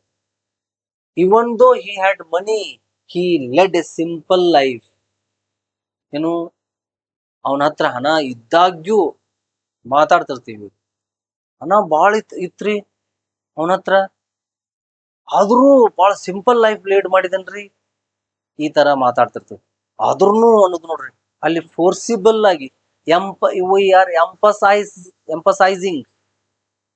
Okay, even though he had money he led a simple life. ಈ ಪಾಯಿಂಟ್ ಅನ್ನ ನೆನಪಿಡ್ಬೇಕು. ಸಂದರ್ಭ ಏನು, ಎಂತ ಸಂದರ್ಭವನ್ನ ಮಾತಾಡ್ತಿದೀವಿ, ಎಂತ ಸಂದರ್ಭದಲ್ಲಿ ಈ ಪದವನ್ನ ಯೂಸ್ ಮಾಡ್ತಾ ಇದ್ದೀವಿ ಅನ್ನೋದು ಬಹಳ ಇಂಪಾರ್ಟೆಂಟ್ ಆಗುತ್ತೆ. ಇಂಗ್ಲಿಷ್ ಮಾತಾಡೋ ಕಲಿಬೇಕಾದ್ರೆ ಸಂದರ್ಭ ಬಹಳ ಇಂಪಾರ್ಟೆಂಟ್. ಸೊ ಇವನ್ ದೋ, ಆದರೂ ಸಹ, even though it was noisy the baby slept peacefully. Even though he had money he led a simple life. If ರೇ ಇದ್ದರೆ, ರೇ ಅನ್ನೋದು ಅರ್ಥ ಇರ್ತದೆ. ಇಫ್ ಯು ಕಾಲ್ ಮೀ, ನೀನು ನನ್ನನ್ನು ಕರೆದರೆ, ರೇ ಆ ವರ್ಬಿಗೆ ರೇ ಬಂದರೆ, ಹೋದರೆ, ತಿಂದರೆ, ಬರೆದರೆ, ಓದಿದರೆ, ಭೇಟಿ ಆದರೆ, ನೋಡಿದರೆ, if you see, if you meet, if you write, if you come, if you read, ಆ ವರ್ಬಿಗೆ ರೇ ರೇ ರೇ ಅಂತ ಬರ್ತಿರ್ತಾರೆ. ಓಕೆ, ಇದ್ದರೆ ಅನ್ನೋದು ಅರ್ಥ. If you call me I will help you. If ಅನ್ನೋದು ಸಬಾರ್ಡಿನೇಟಿಂಗ್ ಕಂಜಂಕ್ಷನ್, ಅದು ಪದ ಅದು. Okay, it is joining two sentences. ಇವೆಲ್ಲ ಹಾಗೆ ದೋ, ಆಲ್ದೋ, ಈಗ ಹೇಳಿದ್ನೆಲ್ಲ, because, as, they are joining two words or sentences. That is why we call them as conjunctions. Okay, ಇಲ್ಲಿ if you call me I will help you ಅನ್ನೋದು main clause, principal clause, independent clause. ಇಲ್ಲಿ if you call me ಅನ್ನೋದು independent class ಅಲ್ಲ, ಇದು dependent class. ಈ sentence ಮೇಲೆ ಇದು depend ಆಗಿರ್ತದ. ಇದನ್ನ ಹೇಳಿದಾಗ ಮಾತ್ರ ಇದಕ್ಕ ಅರ್ಥ ಸಿಗ್ತಿರ್ತದ. ಓಕೆ, ನೀನು ನನ್ನನ್ನು ಕರೆದರೆ ನಾನು ನಿನಗೆ ಸಹಾಯ ಮಾಡುವೆನು. If it rains we get good crops. ಮಳೆ ಬಂದರೆ ನಾವು ಚೆನ್ನಾಗಿ ಬೆಳೆಗಳನ್ನು ಪಡೆಯುತ್ತೇವೆ, ಒಳ್ಳೆಯ ಬೆಳೆಗಳನ್ನು ಪಡೆಯುತ್ತೇವೆ. We get good crops if it rains. If rain comes ಅಂತ ಹೇಳ್ಬಾರ್ದು. ರೇನ್ ಅನ್ನ ನಾವು ಇಲ್ಲಿ ವರ್ಬ್ ಆಗಿನೇ ಹೇಳ್ಬೇಕು, ವರ್ಬ್ ಆಗಿ ಮಾತಾಡ್ಬೇಕು. ಈಗ ಮಳೆ ಬಾಳ್ ಬಂತ್ರಿ ಇವತ್ತ ಅಂತಾರ ನೋಡ್ರಿ. It rains heavily today. Rain comes heavily ಅಂತ ಹೇಳ್ಬಾರ್ದು. Okay, it is raining heavily. ಇನ್ನೊಂದು ಇಡಿಯಂ ಬಳಸ್ತಾರೆ, ಬಹಳಷ್ಟು ಮಳೆ ಬರುತ್ತೆ ನೋಡ್ರಿ. ಮಳೆ ಬಂದು ರೋಡು ಎಲ್ಲ ತುಂಬಿ ಹೋಗ್ತಾವ. People will be wading through water ಅಂತ ಸಂದರ್ಭದಲ್ಲಿ ಒಂದು ಇಡಿಯಂ ಅನ್ನ ಬಳಸ್ತಾರೆ. Today Dharwad received heavy rain ಅನ್ನೋದು ಒಂದು, ಈ ತರ ಸಿಂಪಲ್ ಆಗಿ ಬಳಸ್ತೀವಿ. ಇನ್ನೊಂದು, today it rained cats and dogs in Dharwad ಅಂತ. ಕ್ಯಾಟ್ಸ್ ಅಂಡ್ ಡಾಗ್ಸ್ ಅಂದ್ರ ಹೆವಿ ರೇನ್ ಬಂತು ಅಂದಂಗ. ಕ್ಯಾಟ್ಸ್ ಅಂಡ್ ಡಾಗ್ಸ್, ಇದೇ ಕ್ಯಾಟ್ ಡಾಗ್ ಅದು ಇಡಿಯಂ. ಅಥವಾ it is raining cats and dogs ಅಂದ್ರ ಕ್ಯಾಟ್ಸ್ ಅಂಡ್ ಡಾಗ್ಸ್ ಅಂದ್ರೆ ಹೆವಿಲಿ ಅನ್ನುವಂತ ಅರ್ಥ. ಓಕೆ, ಆತರ ಇಫ್ ಅನ್ನೋದು ಇಲ್ಲಿ conjunction, subordinating conjunction. Okay, many examples ಅನ್ನ ನೀವು ಬಹಳಷ್ಟು ಎಕ್ಸಾಂಪಲ್ಸ್ ಗಳನ್ನ ಕಟ್ಕೊಳ್ಬಹುದು. ನೆಕ್ಸ್ಟ್, ಅನ್ಲೆಸ್ ಇಲ್ಲದಿದ್ದರೆ, ಇಫ್ ನಾಟ್. ಅನ್ಲೆಸ್ ಇದು ನೆಗೆಟಿವ್ ಮೀನಿಂಗ್ ಇರ್ತದೆ. ಇಫ್ ನಾಟ್ ಇಲ್ಲದಿದ್ದರೆ. Unless you study, you will not get good marks or you will not pass the exam. Unless we elect good politicians, ನಾವು ಒಳ್ಳೆಯ ರಾಜಕಾರಣಿಗಳನ್ನು ಆರಿಸದಿದ್ದರೆ, ಆಯ್ಕೆ ಮಾಡದಿದ್ದರೆ, ಇಲ್ಲದಿದ್ದರೆ. ಇಫ್ ನಾಟ್ ಅನ್ನೋದು ಅರ್ಥ ಇದಕ್ಕ. ಓಕೆ, ಇಲ್ಲದಿದ್ದರೆ what happens? V do not get good government. ನಾವು ಒಳ್ಳೆಯ ಸರ್ಕಾರವನ್ನ ಪಡೆಯುವುದಿಲ್ಲ. We don't get good government. ಈ ತರ ಇಲ್ಲಿ ಈ ಅನ್ಲೆಸ್ ಇರ್ತತಲ್ಲ, ಅನ್ಲೆಸ್ ಇರುವಂತ ಸೆಂಟೆನ್ಸ್ ದಲ್ಲಿ ನಾಟ್ ಅನ್ನ ಯೂಸ್ ಮಾಡಬಾರ್ದು. ಮಾಡಬಾರ್ದು. ನಾಟ್ ಅನ್ನೋದೇ ನೆಗೆಟಿವ್, ಐ ಮೀನ್ ಅನ್ಲೆಸ್ ಅನ್ನೋದೇ ನೆಗೆಟಿವ್ ಅಲ್ಲಿ. ಓಕೆ, ಅನ್ಲೆಸ್ ಇರುವುದನ್ನೇ ನೆಗೆಟಿವ್ ಆಗಿ ಬಳಕೆ ಆಗಿರ್ತದೆ ಅಲ್ಲಿ. ಮತ್ತೆ ನಾವು ಅದಕ್ಕಲ್ಲಿ ಆ ಸೆಂಟೆನ್ಸ್ ದಲ್ಲಿ ನಾಟ್ ಅನ್ನ ಯೂಸ್ ಮಾಡಬಾರ್ದು. ಈಗ unless we do not elect ಅಂತ ಹೇಳಬಾರ್ದು. Unless it self gives negative meaning. ಇಲ್ಲದಿದ್ದರೆ, ಇಲ್ಲ ನೆಗೆಟಿವ್ ಇದೆ ಇದರಲ್ಲಿ. ಅದಕ್ಕಾಗಿ ಸೆಕೆಂಡ್ ಸೆಂಟೆನ್ಸ್ ನೆಗೆಟಿವ್ ಆಗಿರ್ತದೆ. ಇಲ್ಲಿ ಎರಡು ವಾಕ್ಯಗಳು ಇರ್ತಾವ. Both sentences are negative. Unless ಇದ್ದಂಥದ್ದು ನೆಗೆಟಿವ್ ಸೆಂಟೆನ್ಸ್. ಆ ಅನ್ಲೆಸ್ ನೆಕ್ಸ್ಟ್ ಏನು ಬಳಕೆ ಮಾಡ್ತೀವಲ್ಲ, ಮೇನ್ ಕ್ಲಾಸ್ ಅನ್ನ ಬಳಕೆ ಮಾಡ್ತೀವಲ್ಲ, ಅದು ಕೂಡ ನೆಗೆಟಿವ್ ಆಗಿರ್ತದೆ. ಈಗ unless we elect good politicians, ಇದಕ್ಕ ಫುಲ್ ಅರ್ಥ ಇಲ್ಲ. ಸಬ್ಆರ್ಡಿನೇಟಿಂಗ್ ಕ್ಲಾಸ್ ಅದು. ಇದು ಸಬ್ಆರ್ಡಿನೇಟಿಂಗ್ ಕಂಜಂಕ್ಷನ್. ಇದು ಸಬ್ಆರ್ಡಿನೇಟಿಂಗ್ ಕ್ಲಾಸ್ ದಲ್ಲಿ ಸಬ್ಆರ್ಡಿನೇಟಿಂಗ್ ಕಂಜಂಕ್ಷನ್ ಇರ್ತದ. ನಾ ಕಂಜಂಕ್ಷನ್ ಬಗ್ಗೆ ಹೇಳ್ತಾ ಇರೋದು. ಇಂಥವು ಬಳಸ್ತಾ ಇರ್ತೀವಿ ನಮ್ಮ ಕಾನ್ವರ್ಸೇಷನ್ ದಲ್ಲಿ ಅಂತ ಹೇಳ್ತಾ ಇದ್ದೀನಿ. Okay, V do not get good government unless it rains. ಮಳೆ ಬರದಿದ್ದರೆ. ಇಫ್ ಹಚ್ಚಿದ್ರ ಮಳೆ ಬಂದರೆ. ಅನ್ಲೆಸ್ ಇಟ್ ರೇನ್ಸ್, ಮಳೆ ಬರದಿದ್ದರೆ. V do not get good crops. ಅಲ್ಲೇ ಏನ್ ಹೇಳಿದ್ವಿ? If it rains we get good crops. ಮಳೆ ಬಂದರೆ ನಾವು ಒಳ್ಳೆಯ ಬೆಳೆಗಳನ್ನು ಪಡೆಯುತ್ತೇವೆ ಅಂತ ಅಲ್ಲಿ ಹೇಳಿದ್ವಿ. ಇಲ್ಲಿ ಅನ್ಲೆಸ್ ಇಟ್ ರೇನ್ಸ್, ಮಳೆ ಬರದಿದ್ದರೆ ವಿ ಗೆಟ್ ಗುಡ್ ಕ್ರಾಪ್ಸ್ ಅಂತ ಹೇಳಕ್ ಬರೋದಿಲ್ಲ. ಇಲ್ಲಿ V do not get good crops ಅಂತ ಹೇಳ್ಬೇಕು. ಮಳೆ ಬರದಿದ್ದರೆ ಅಂತ ಮೊದಲು ಹೇಳಿವಲ್ಲ. Okay, like this. ಒಮ್ಮೊಮ್ಮೆ ಮೊದಲು ಯೂಸ್ ಮಾಡ್ತಾರ. We do not get good crops unless it rains. Unless ಅನ್ನೋದನ್ನ in the middle of sentence ನಲ್ಲಿ ಬಳಸಬಹುದು. We do not get good government unless we elect good politicians. ಹಾಗನು ಆ ವರ್ಡ್ ಮುಂದೆ ಏನಿರ್ತದ ಸೆಂಟೆನ್ಸ್, ಅದು ಸಬ್ಆರ್ಡಿನೇಟಿಂಗ್ ಕ್ಲಾಸ್ ಅದು. ನೋಡಿ, unless we elect good politicians we do not get good government. Unless it rains we do not get good crops. Before, ಮೊದಲು. We must not eat before we do homework. ನಾವು common ಆಗಿ ಬಳಕೆ ಮಾಡ್ತೀವಿ ಮೊದಲು ಅನ್ನೋ ಅರ್ಥದಲ್ಲಿ. ಈ ಬಿಫೋರ್ ದಿಂದ ಇರುವುದು ಸಬ್ಆರ್ಡಿನೇಟಿಂಗ್ ಕ್ಲಾಸ್. ಇದು ನಾವು ಮನೆಗೆಲಸ ಮಾಡುವುದಕ್ಕಿಂತ ಮುಂಚೆ, ಮೊದಲು, ಇದು ಸಬ್ಆರ್ಡಿನೇಟಿಂಗ್ ಕ್ಲಾಸ್. ಇದು ಈ ಸಬ್ಆರ್ಡಿನೇಟಿಂಗ್ ಕಂಜಂಕ್ಷನ್. ಇದು ಬಿಫೋರ್ ಅನ್ನೋದು ಇದಕ್ಕೆ ಅರ್ಥ ಇಲ್ಲ. ಈ ಸೆಂಟೆನ್ಸ್ಗೆ ಅರ್ಥ ಇಲ್ಲ. ಇದು ಇದ್ರ ಮೇಲೆ ಡಿಪೆಂಡ್ ಆಗಿದೆ. ಇದನ್ನ ಹೇಳಿದಾಗ ಇದಕ್ಕೊಂದು ಅರ್ಥ ಬರ್ತದೆ. ವಿ ಮಸ್ಟ್ ನಾಟ್ ಈಟ್, ಇದಕ್ಕೆ ಅರ್ಥ ಇದೆ. ಅದಕ್ಕೆ ಇಂಡಿಪೆಂಡೆಂಟ್ ಕ್ಲಾಸ್ ಅಂತ ಹೇಳ್ತೀವಿ ನಾವು. ಓಕೆ, ಇದು dependent clause. We must not eat before we do homework. ಮನೆಗೆಲಸವನ್ನು ಮಾಡುವುದಕ್ಕಿಂತ ಮೊದಲು ನಾವು ಊಟವನ್ನು ಮಾಡಲೇಬಾರದು. ಮೊದಲು think carefully before you answer. ನೀನು ಆನ್ಸರ್ ಮಾಡುವುದಕ್ಕಿಂತ ಮುಂಚೆ ಮೊದಲು ಥಿಂಕ್ ಮಾಡು, ಸರಿಯಾಗಿ ಎಚ್ಚರಿಕೆಯಿಂದ ವಿಚಾರ ಮಾಡು ಅಂತ. Think carefully before you answer. Write carefully before you before you are going to write, like this. Okay, think carefully before you answer. We must not eat before we do homework. Before uh, the British arrived to India, the Indian kings were fighting among themselves. ಬ್ರಿಟಿಷರು ಭಾರತಕ್ಕೆ ಬರುವುದಕ್ಕಿಂತ ಮೊದಲು use ಮಾಡಬಹುದು ಅದನ್ನ. In the beginning of sentence ದಲ್ಲಿ ಆ before ಪದವನ್ನು use ಮಾಡಬಹುದು. Before the British arrived to India, the Indian kings were fighting among themselves. ಬ್ರಿಟಿಷರು ಭಾರತಕ್ಕೆ ಬರುವುದಕ್ಕಿಂತ ಮೊದಲು ಭಾರತೀಯ ರಾಜರುಗಳು ತಮ್ಮೊಳಗೆ ಜಗಳವಾಡುತ್ತಿದ್ದರು, ತಮ್ಮ ಒಳಗೆ ಹೋರಾಡುತ್ತಿದ್ದರು ಅನ್ನುವ ಅರ್ಥ. Okay, before we must not eat before we do homework. Think carefully before you answer. After, ನಂತರ. ಇದು ನೋಡಿ ಸಬಾರ್ಡಿನೇಟಿಂಗ್ ಕಂಜಂಕ್ಷನ್.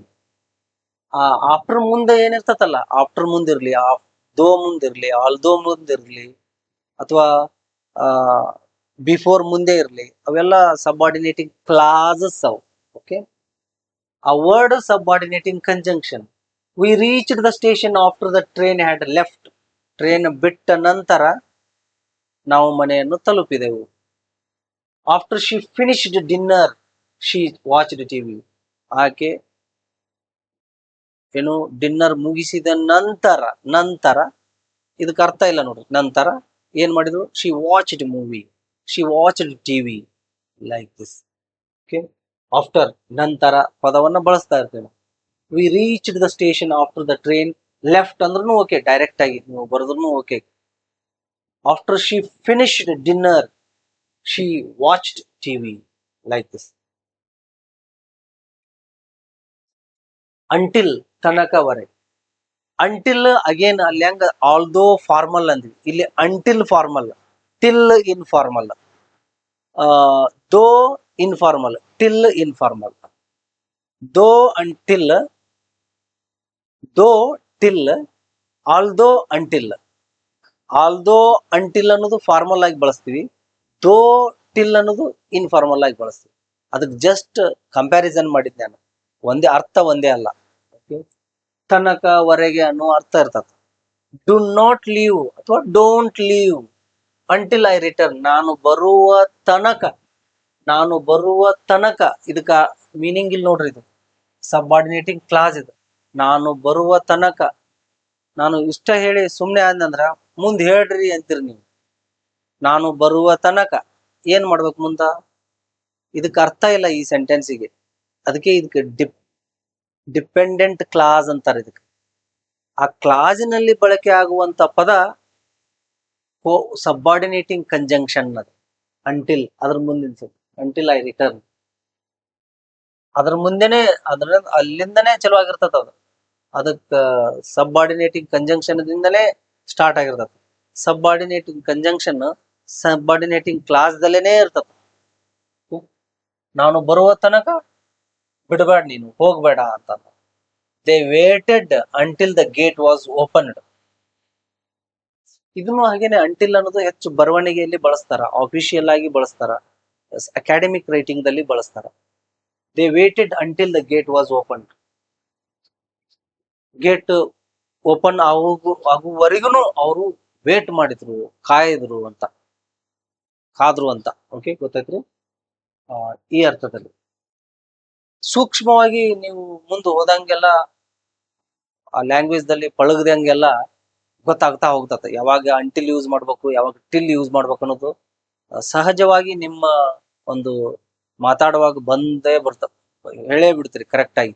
ಅಂಟಿಲ್ಲ ಹೇಳುವಂತ ಸಂದರ್ಭದಲ್ಲಿ ಅಂಟಿಲನೇ ಹೇಳ್ತೀರಿ, ಟಿಲ್ ಹೇಳುವಂತ ಸಂದರ್ಭದಲ್ಲಿ ಟಿಲ್ಲನೇ ಹೇಳ್ತೀವಿ. ಲ್ಯಾಂಗ್ವೇಜ್ ದಲ್ಲಿ ನಾವು ಸ್ವಲ್ಪ ಹಿಂದಿರೋದಕ್ಕ ಅದು ಸ್ವಲ್ಪ ಕನ್ಫ್ಯೂಷನ್ ಆಗೇ ಆಗ್ತಿರ್ತತ. ಬಟ್ ನೀವು ಹೆಚ್ಚು ಹೆಚ್ಚು ಬಳಕೆ ಮಾಡ್ತಾ ಇದ್ರಿ ಅಂದ್ರೆ ಇಂಗ್ಲಿಷ್ ಅನ್ನು, ಸಹಜವಾಗಿ ನಿಮ್ಗೆ ಯಾವಾಗ ನೀವು ವಿಚಾರ ಮಾಡೋದಿಲ್ಲ, ಕರೆಕ್ಟ್ ಸರಿಯಾದಂತ ಸಂದರ್ಭದಲ್ಲೇ ಅಂಟಿಲ್ ಅಂತ ಹೇಳ್ತೀರಿ, ಸರಿಯಾದಂತ ಸಂದರ್ಭದಲ್ಲೇ ಟಿಲ್ ಅಂತ ಹೇಳ್ತೀರಿ. ಅಂದ್ರ ನಿಮಗೆ ಓದುವಂತ ರೂಢಿ ಇದ್ರೆ, ಇಲ್ಲದೆ ಇದ್ರೆ ಕಷ್ಟಪಟ್ಟು ತಿಳ್ಕೊಬೇಕಾಗತ್ತ ಅವನು. ಓಕೆ, ಅದು ಓಕೆ. ಅಂಟಿಲ್ ಅನ್ನೋದು ಫಾರ್ಮಲ್ ಆಗಿ ಬಳಸ್ತೀವಿ, ಟಿಲ್ ಅನ್ನೋದು ಇನ್ಫಾರ್ಮಲ್ ಆಗಿ ಬಳಸ್ತೀವಿ. Do not leave till I return ಅಂದ್ರೂ ಓಕೆ, ಆದ್ರೆ ಅಷ್ಟು ಸುಟೇಬಲ್ ಅನ್ಸೋದಿಲ್ಲ ಅದು. ಅದು ಹೇಗ್ರಿ ಅಂತಂದ್ರ ಅದನ್ನ ಎಕ್ಸ್ಪ್ಲೇನ್ ಮಾಡೋದು ಸ್ವಲ್ಪ ಕಷ್ಟ ಆಗತ್ತ. ಅದು ಲ್ಯಾಂಗ್ವೇಜ್ ಸ್ವಲ್ಪ ನಲ್ಲಿ ನಾವು ಹಿಡಿತ ಸಾಧಿಸಿದಾಗ ಅದು ಗೊತ್ತಾಗತ್ತ, ನಮ್ಮ ಮನಸ್ಸಿಗೆ ಅರ್ಥ ಆಗತ್ತ. ಓ, ನಾನು ಅಂಟಿಲ್ ಬಳಸ್ಬೇಕಾಗಿತ್ತು, ಟಿಲ್ ಬಳಸ್ಬಿಟ್ಟೆ ಅನ್ನೋದು ನಮಗೆ ಅರಿವಾಗುತ್ತ. ಅದು ಕೆಲವೊಂದಿಷ್ಟಕ್ಕೆ ಎಕ್ಸ್ಪ್ಲನೇಷನ್ ಸಿಗುದಿಲ್ಲ. ಓಕೆ, ಅದಕ್ಕಾಗಿ ಬಟ್ ಈ ಒಂದು ರೂಲ್ ಅನ್ನ ನೆನ್ಪಿಟ್ರಿ. ಅಂಟಿಲ್ ಅನ್ನೋದು ಫಾರ್ಮಲ್, ಟಿಲ್ ಅನ್ನೋದು ಇನ್ಫಾರ್ಮಲ್. ಜನರಲ್ ಆಗಿ ಎರಡನ್ನು ಬಳಸ್ತೀವಿ. Okay, like this. Until, do not leave until I return. They waited until the gate was opened. ಇಲ್ಲಿ ಟಿಲ್ ತನಕವರೆಗೆ. Stay here till your brother comes.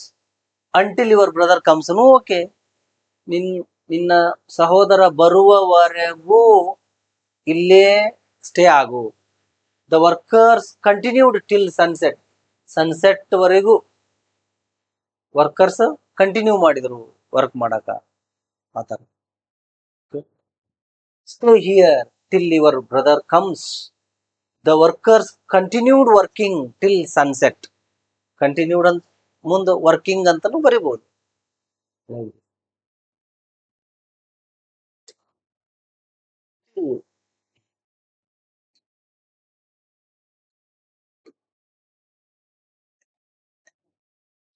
Whenever ಯಾವಾಗಲಾದರೂ. ನೋಡಿ, ವೆನೆವರ್ ಅನ್ನೋದು ಇಲ್ಲಿ conjunction.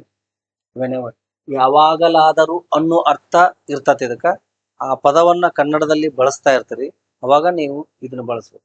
Whenever I hear that song. ಯಾವಾಗಲಾದ್ರೂ ನಾ ಆ song ಅನ್ನು ಕೇಳಿದ್ನಿ ಅಂದ್ರ ಅಂತಿರ್ತ ನೋಡ್ರಿ. ಯಾವಾಗ್ಲಾದ್ರೂ ಅದನ್ನ ನೋಡಿದ್ನಿ ಅಂದ್ರ ನಾನು ಈ ತರ ಮಾತಾಡ್ತಿರ್ತೀವಲ್ಲ, ಅವಾಗ ಬಳಸ್ಬೇಕು. I remember my school days. ಯಾವಾಗ್ಲಾದ್ರೂ ಆ ಸಾಂಗ್ ಕೇಳಿದ್ನಿ ಅಂದ್ರ ನನ್ನ ಸ್ಕೂಲ್ ಡೇಸ್ ನೆನಪಾಗಿ ಬಿಡ್ತಾವ. ಈ ತರ ಮಾತಾಡ್ತಿರ್ತೀವಿ. I hear that song. ಯಾವಾಗ್ಲಾದ್ರೂ ಆ ನ್ಯೂಸ್ ಅನ್ನ ಕೇಳಿದರೆ. ರೇ ಅನ್ನೋದಿಲ್ಲ ಇಲ್ಲಿ, ಇಫ್ ಅಂತ ಬಳಕೆ ಆಗೋದಿಲ್ಲ. ಆದ್ರ ಹೋಲ್ ಸೆಂಟೆನ್ಸ್ ಅದೇ ಮೀನಿಂಗ್ ಅನ್ನ ಕೊಡ್ತಿರ್ತದ. ಯಾವಾಗ್ಲಾದ್ರೂ ಕೇಳಿದಾಗ ಅನ್ನೋದು ಅರ್ಥ ಇರ್ತದ. ನಾವು ಸಹಜವಾಗಿ ಕೇಳಿದರೆ ಅಂತಿರ್ತೀವಿ, ಒಮ್ಮೊಮ್ಮೆ ಕೇಳಿದಾಗ ಅಂತ ಹೇಳ್ತಿರ್ತೀವಿ. I remember my school days. Whenever he gets time he visits orphanage. ಯಾವಾಗಲಾದ್ರೂ ಟೈಮ್ ಸಿಕ್ಕಾಗ ಅವ ಆರ್ಫನೇಜ್ಗೆ ವಿಸಿಟ್ ಮಾಡ್ತಾನ. ಓಕೆ, ಆಶ್ರಮ, ಅನಾಥಾಶ್ರಮಕ್ಕೆ ವಿಸಿಟ್ ಮಾಡ್ತಾನ ಅಂತ. Whenever he gets time. ಹೆಚ್ಚು ವೆನೆವರ್ ಆ ಸಿಂಪಲ್ ಪ್ರೆಸೆಂಟ್ ಟೆನ್ಸ್ ದಲ್ಲೇನೆ ಬಳಕೆ ಆಗುತ್ತೆ ನೋಡ್ರಿ, ಬಹಳಷ್ಟು ಸಲ. ಯಾವಾಗ್ಲೂ ಅಲ್ಲ, ಬಹಳಷ್ಟು ಸಲ. He visits the orphanage. Simple past tense ದಲ್ಲಿನೂ ಬಳಸ್ಬೋದು. ಓಕೆ, ಯಾವ ಸಂದರ್ಭಕ್ಕೆ ಅದು ಬಳಕೆ ಮಾಡ್ತಿರ್ತೀರಿ ನೋಡ್ರಿ, ಆ ಸಂದರ್ಭಕ್ಕೆ ಅದನ್ನ ಯೂಸ್ ಮಾಡ್ಬೋದು. ಯಾವ ಟೆನ್ಸ್ ನಲ್ಲಿ ಆದ್ರೂ ಬಳಕೆ ಮಾಡ್ತಿರ್ಬೋದು. ಹೆಚ್ಚು ಸಿಂಪಲ್ ಪ್ರೆಸೆಂಟ್ ಟೆನ್ಸ್ ದಲ್ಲಿ ಬಳಕೆ ಮಾಡ್ತಾರ. Whenever he gets time he visits the orphanage. Whenever ಯಾವಾಗಲಾದರೂ. Whenever I hear that song I remember my school days. Whenever he gets time he visits the orphanage. Wherever ಅಂದ್ರೆ ಎಲ್ಲಿಯಾದರೂ. ಅಲ್ಲಿ ಯಾವಾಗಲಾದರೂ, ಇಲ್ಲಿ ಎಲ್ಲಿಯಾದರೂ. ವೆರೆವರ್ ಆ ಪದದ ಮೇಲೆನೆ ನಿಮಗೆ ಗೊತ್ತಾಗುತ್ತೆ. Wherever she travels. ಎಲ್ಲಿಯಾದ್ರೂ ಟ್ರಾವೆಲ್ಸ್ ಮಾಡುವಾಗ. She carries camera. ಎಲ್ಲಿಯಾದ್ರೂ ಟ್ರಾವೆಲ್ ಮಾಡುವಾಗ ಕ್ಯಾಮ್ರಾವನ್ನ ಕ್ಯಾರಿ ಮಾಡ್ತಾಳ, ತಗೊಂಡು ಹೋಗ್ತಾಳ ಅನ್ನೋದ. ನೋಡ್ರಿ, ಆದಾಗ ವೆನ್ ಅನ್ನೋ ಅರ್ಥ ಇಲ್ಲ, ಇಲ್ಲಿ ಬರುದಿಲ್ಲ ಅದು. ಅಲ್ಲಿ ಆ ಅರ್ಥ ಬರ್ತತ, ಆ ಪದ ಬರುದಿಲ್ಲ ಇಲ್ಲಿ. Okay, wherever she travels, ಎಲ್ಲಿಗೆ ಹೊಕ್ಕಳ ಅಲ್ಲೇ ಅಂತೀವಿ ನೋಡ್ರಿ. ಎಲ್ಲಿಗೆ ಹೊಕ್ಕಳ ಅಲ್ಲೇ, ಎಲ್ಲಿಗೆ ಹೋಗ್ತಾನ ಅಲ್ಲೇ, ಎಲ್ಲಿಗೆ ಹೊಕ್ಕಿನ ಅಲ್ಲೇ ಅಂತಿರ್ತೀವಿ ನಾವು ಕನ್ನಡದಲ್ಲಿ. Wherever I travel, wherever she travels, wherever he goes, wherever he comes. Okay, she carries camera, wherever she travels, wherever there is smoke there is fire. ಎಲ್ಲಿ ಹೊಗೆ ಇರುತ್ತದೋ ಅಲ್ಲಿ ಬೆಂಕಿ ಇರುತ್ತದೆ. There is no fire where there is no fire there is no smoke. Wherever there is smoke, ಎಲ್ಲಿ ಆದರೂ smoke ಇದ್ದಲ್ಲಿ ಅಲ್ಲಿ ಫೈರ್ ಇದೆ ಅಂತಾನ ಅರ್ಥ ಇರುತ್ತದೆ ಅನ್ನೋದು ಅರ್ಥದಲ್ಲಿ. Okay okay, wherever she travels she carries a camera, wherever there is smoke there is fire. ಈಗ ವೇರ್ ಆಸ್ ಅಂದ್ರ ಆದರೆ ಇನ್ನೊಂದೆಡೆ ಅನ್ನೋ ಅರ್ಥದಲ್ಲಿ ಬಳಕೆ ಆಗುತ್ತದೆ. ಹೇಗೆ ಅಂದ್ರೆ, my uncle lives in the village whereas my aunt lives in the city. ಇಲ್ಲಿ ನಾವು ಕಾಂಟ್ರಾಸ್ಟ್ ಹೇಳ್ತಿರ್ತೀವಿ, ವಿರೋಧವಾಗಿ ಎರಡು ಸೆಂಟೆನ್ಸ್ ಗಳನ್ನ, ಒಂದು ಸೆಂಟೆನ್ಸ್ಗೆ ವಿರೋಧವಾಗಿ ಇನ್ನೊಂದು ಸೆಂಟೆನ್ಸ್ ಅನ್ನ ಹೇಳ್ತಿರ್ತೀವಿ. ಅಂತ ಸಂದರ್ಭದಲ್ಲಿ ಇದನ್ನ ಬಳಸಬೇಕು, ವೇರ್ ಆಸ್. ನೋಡಿ, ಮೈ uncle lives in the village. ಇನ್ನೊಂದೆಡೆ ಈಗ ನಾವು ಮಾತಾಡ್ತಿರ್ತೀವಿ, ನನ್ನ ಅಂಕಲ ವಿಲೇಜ್ ದಲ್ಲಿ ಜೀವನ ಮಾಡ್ತಾ ಇದ್ದಾನ. ಇನ್ನೊಂದೆಡೆ ನಮ್ಮ ಆಂಟ್ ಸಿಟಿಯಲ್ಲಿ ಜೀವನ ಮಾಡ್ತಾ ಇದ್ದಾಳ. ಈ ತರ ಮಾತಾಡ್ತಿರ್ತೀವಿ ನೋಡ್ರಿ. ಇನ್ನೊಂದೆಡೆ ಅನ್ನೋ ಅರ್ಥದಲ್ಲಿ ನಾವು ಹೇಳ್ತಿರ್ತೀವಿ, ಅವಾಗ ವೇರ್ ಆಸ್ ಪದವನ್ನ ಬಳಸ್ಬೇಕು. That is conjunction, subordinating conjunction. Cats are independent whereas dogs are more social. Like this, independent ಆಗಿರ್ತಾವ, ಡಾಗ್ಸ್ ಆರ್ ಮೋರ್ ಸೋಷಿಯಲ್ ಆಗಿರ್ತಾವ. Okay, like this. Next, so that. So dash dash that ಅಲ್ಲ, ಅದು ಬೇರೆ. He so weak that he can not walk further, ಅದು ಬೇರೆ. ಇದು ಒಂದೇ ಪದ. ಓಕೆ, ಸೋ ದ್ಯಾಟ್ ಅನ್ನೋದು ಒಂದೇ ಪದ. ಸೋ ದ್ಯಾಟ್ ಹಾಗಾಗಿ, ಆಗುವಂತೆ, ಈ ಅರ್ಥದಲ್ಲಿ ಇದು ಬಳಕೆ ಆಗಿರ್ತದ. ನೀವು ಕರೆಕ್ಟ್ ಆಗಿ ಅದಕ್ಕೆ ಕನೆಕ್ಟ್ ಮಾಡ್ಕೊಳ್ಬೇಕು. She I mean he whispered so that nobody could hear him. ಯಾರು ಅವನಿಗೆ ಏನು ಕೇಳಿಸ್ಕೊಳ್ಬಾರ್ದಂತೇಳಿ ಆಗುವಂತೆ, ಅದನ್ನ ಆಗುವಂತೆ ಅಂತೀವಲ್ಲ, ಆ ಅರ್ಥದಲ್ಲಿ ಅವಾಗ ವಿಸ್ಪರ್ಡ್ ಮಾಡಿದ. ಸೊ ದ್ಯಾಟ್, ಯಾಕೆ ವಿಸ್ಪರ್ಡ್ ಮಾಡಿದವ, ಉದ್ದೇಶ ಏನಾಗಿತ್ತು, ಯಾರು ಕೇಳಿಸ್ಕೊಳ್ಬಾರ್ದು ಅನ್ನೋದು, ಆ ಅರ್ಥದಲ್ಲಿ ಬಳಕೆ ಆಗಿರ್ತದೆ. Come closer to me so that I am able to see you better. ನೀನು ಹತ್ತಿರ ಬಂದಾಗ ನಾನು ಏನಾಗುತ್ತ, ಸೋ ದ್ಯಾಟ್ ಅಂದ್ರೆ ಯಾವಾಗ ಅಂತೀವಿ, ಹತ್ತಿರ ಬಂದ್ರಂದ್ರ ನಾನು ನಿನ್ನ ಸರಿಯಾಗಿ ನೋಡ್ಬೋದು, ನೀ ಸರಿಯಾಗಿ ತೋರಿಸಿದೆ ಅಂದ್ರ ನಾನು ನಿನ್ನ ಚೆಕ್ ಮಾಡಿ ಕೊಡ್ಬೋದು. ಒಂದ್ ಯಾವ್ದಾದ್ರು ಪೇಪರ್ದಲ್ಲಿ ಏನಾದ್ರು ಬರ್ಕೊಂಡು ಬಂದಿರ್ತೀರಿ, ನೀನು ಸರಿಯಾಗಿ ತೋರಿಸಿದ್ರಿ ಅಂದ್ರ, ಮುಂದ್ ಬಂದ್ ಸರಿಯಾಗಿ ಆ ಪೇಪರ್ ಅನ್ನ ಅಥವಾ ರೈಟಿಂಗ್ ಅನ್ನ ತೋರಿಸಿದಿ ಅಂತಂದ್ರೆ, so that I can check it correctly properly, ಈ ಅರ್ಥದಲ್ಲಿ ಸೊ ದ್ಯಾಟ್ ಅನ್ನೋದನ್ನ ಯಾವಾಗ ಹೇಳ್ತೀವಿ ಅಂದ್ರ, ಹಂಗ ಆಗುವಂತೆ ಮಾಡುವುದು, ಆಗ ಆಗುವಂತೆ ಏನು ಆ ಕೆಲಸವನ್ನ, ಯಾವುದು ಪರ್ಟಿಕ್ಯುಲರ್ ಕೆಲಸವನ್ನ ಮಾಡುವುದು. So come closer to me so that I am able to see you better. Okay, ಹೆಚ್ಚೆಚ್ಚು ಸೆಂಟೆನ್ಸ್ ಗಳನ್ನ ನೀವು ನ್ಯೂಸ್ ಪೇಪರ್ ಓದ್ತಾ ಇದ್ರೆ ಇವು ಕಾಮನ್ ಆಗಿ ಬಳಕೆ ಆಗ್ತಿರ್ತಾವ, ಅವಾಗ ಈಸಿಯಾಗಿ ಬಳಕೆ ಮಾಡಕ್ ಸ್ಟಾರ್ಟ್ ಮಾಡ್ತೀವಿ. So that he whispered so that nobody could hear him. Come closer to me so that I am able to see you better. ನೀನು ಮುಂದ್ ಬಂದ್ರೆ ಅದನ್ನ ನೋಡಕ್ ನನಗೆ ಅನುಕೂಲ ಆಗತ್ತಾ, ಆ ಅರ್ಥದಲ್ಲಿ ಎನೇಬಲ್ ಆಗತ್ತಂತ. ಸೊ ದ್ಯಾಟ್ ಅನ್ನೋದು ಎನೇಬಲ್ ಮೀ, ಎನೇಬಲ್ ಹರ್, ಎನೇಬಲ್ ಹಿಮ್, ಈ ಅರ್ಥದಲ್ಲಿ. ಇಲ್ಲಿ ದ್ಯಾಟ್ ಅಂದ್ರ ಅದು ಅಂತ ಅರ್ಥ ಅಲ್ಲ. ದ್ಯಾಟ್ ಅಂದ್ರೆ ಏನೆಂದರೆ ಅನ್ನೋದು ಅರ್ಥ ಇಲ್ಲಿ. ಈಗ ನೋಡ್ರಿ, he said that he was going to Mysuru. ಅವನು ಮೈಸೂರಿಗೆ ಹೋಗುತ್ತಿದ್ದೇನೆಂದು ನನಗೆ ಹೇಳಿದನು ಅಷ್ಟೇ. ಹಿ ಸೇಡ್, ಅವನು ಹೇಳಿದನು. ದ್ಯಾಟ್ ಏನೆಂದರೆ, ಈ ಇಂಡೈರೆಕ್ಟ್ ಡೈರೆಕ್ಟ್ ಸ್ಪೀಚ್ ನಲ್ಲಿ ನಾವು ಬಳಸ್ತಾ ಇದೀವಲ್ಲ ಅದೇ ಇದು. He said that he was going to Mysuru. They said that they would meet you the next day. ಏನೆಂದರೆ ಅನ್ನೋ ಅರ್ಥದಲ್ಲಿ. ಆದರೆ ನಾವು ಮಾತಾಡುವಾಗ ಏನೆಂದರೆ ಪದವನ್ನ ಬಳಸ್ತಾ ಇರುವುದಿಲ್ಲ. ಅವನು ನಾಳೆ ನಿನ್ನನ್ನು ಭೇಟಿಯಾಗುತ್ತೇನೆಂದು ಹೇಳಿದನು. ಅವನು ಹೇಳಿದನು ಏನೆಂದರೆ ಅನ್ನೋ ಅರ್ಥನೇ ಇರ್ತದ ಒಂದು ಸೆಂಟೆನ್ಸ್ ಅನ್ನ ನಾವು ಬಳಸಿದಾಗ. ಈಗ ನೋಡ್ರಿ, he said that he was going to Mysore. ಅವನು ಮೈಸೂರಿಗೆ ತಿದ್ದನೆಂದು ಹೇಳಿದನು.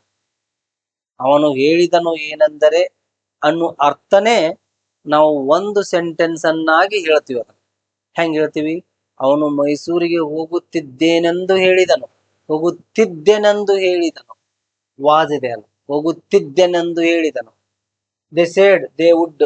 ವಿಲ್ ಬರುದಿಲ್ಲ, ಯಾಕಂದ್ರ ಅವ್ರು ಹೇಳಿದ್ದಾಗಲೇ ಪಾಸ್ಟ್ ಟೆನ್ಸ್ ಆಗಿಬಿಟ್ಟಿದೆ ಈಗ. ಅದಕ್ಕೆ ಇಲ್ಲಿ ವುಡ್ ಬಳಸ್ತೀವಿ. They said they would. ವಿಲ್ನು ಬಳಕೆ ಆಗುತ್ತೆ, that is different grammar aspect. Okay. They said that they would meet you the next day. ಅವರು ನಿನ್ನನ್ನು ನಾಳೆ ಭೇಟಿ ಆಗುತ್ತಾರೆಂದು ಹೇಳಿದರು. Like this. That he said that he was going to Mysore. They said that they would meet you the next day. When, ಯಾವಾಗ. ಈಗ ನೋಡ್ರಿ, ಇವಕ್ಕ WH ಕ್ವಶನ್ ಅಂತೀವಿ, ಈ ಕಂಜಂಕ್ಷನ್ ಆಗಿನೂ ಬಳಕೆ ಆಗ್ತಾವ. WH ಕ್ವಶನ್ ವರ್ಡ್ ಅಂತೀವಿ. ಕ್ವಶನ್ ಅಲ್ಲ, WH ಕ್ವಶನ್ ವರ್ಡ್ ಅಂತೀವಿ. ಅದನ್ನು ಹೆಸರು ಕೊಡ್ತೀವಿ. ಅದಕ್ಕೆ ಸಬ್ಆರ್ಡಿನೇಟಿಂಗ್ ಕಂಜಂಕ್ಷನ್ ಅಂತಾನು ಹೆಸರು ಕೊಡ್ತೀವಿ. When I opened the box. ನಾನು ಬಾಕ್ಸ್ ಅನ್ನು ಓಪನ್ ಮಾಡಿದಾಗ. ಇದಕ್ಕೆ ಅರ್ಥ ಇಲ್ಲ ನೋಡ್ರಿ ಈ ಸೆಂಟೆನ್ಸ್. ಸಬ್ಆರ್ಡಿನೇಟಿಂಗ್ ಕ್ಲಾಸ್ ಇದು. ಸಬ್ಆರ್ಡಿನೇಟಿಂಗ್ ಕ್ಲಾಸ್ ದಲ್ಲಿ ಏನಿದೆ? ವೆನ್ ಇದೆ. ಸಬ್ಆರ್ಡಿನೇಟಿಂಗ್ ಕಂಜಂಕ್ಷನ್ ಇದೆ ಇದು. When I opened the box. ನಾನು ಬಾಕ್ಸ್ ಅನ್ನು ಓಪನ್ ಮಾಡಿದಾಗ.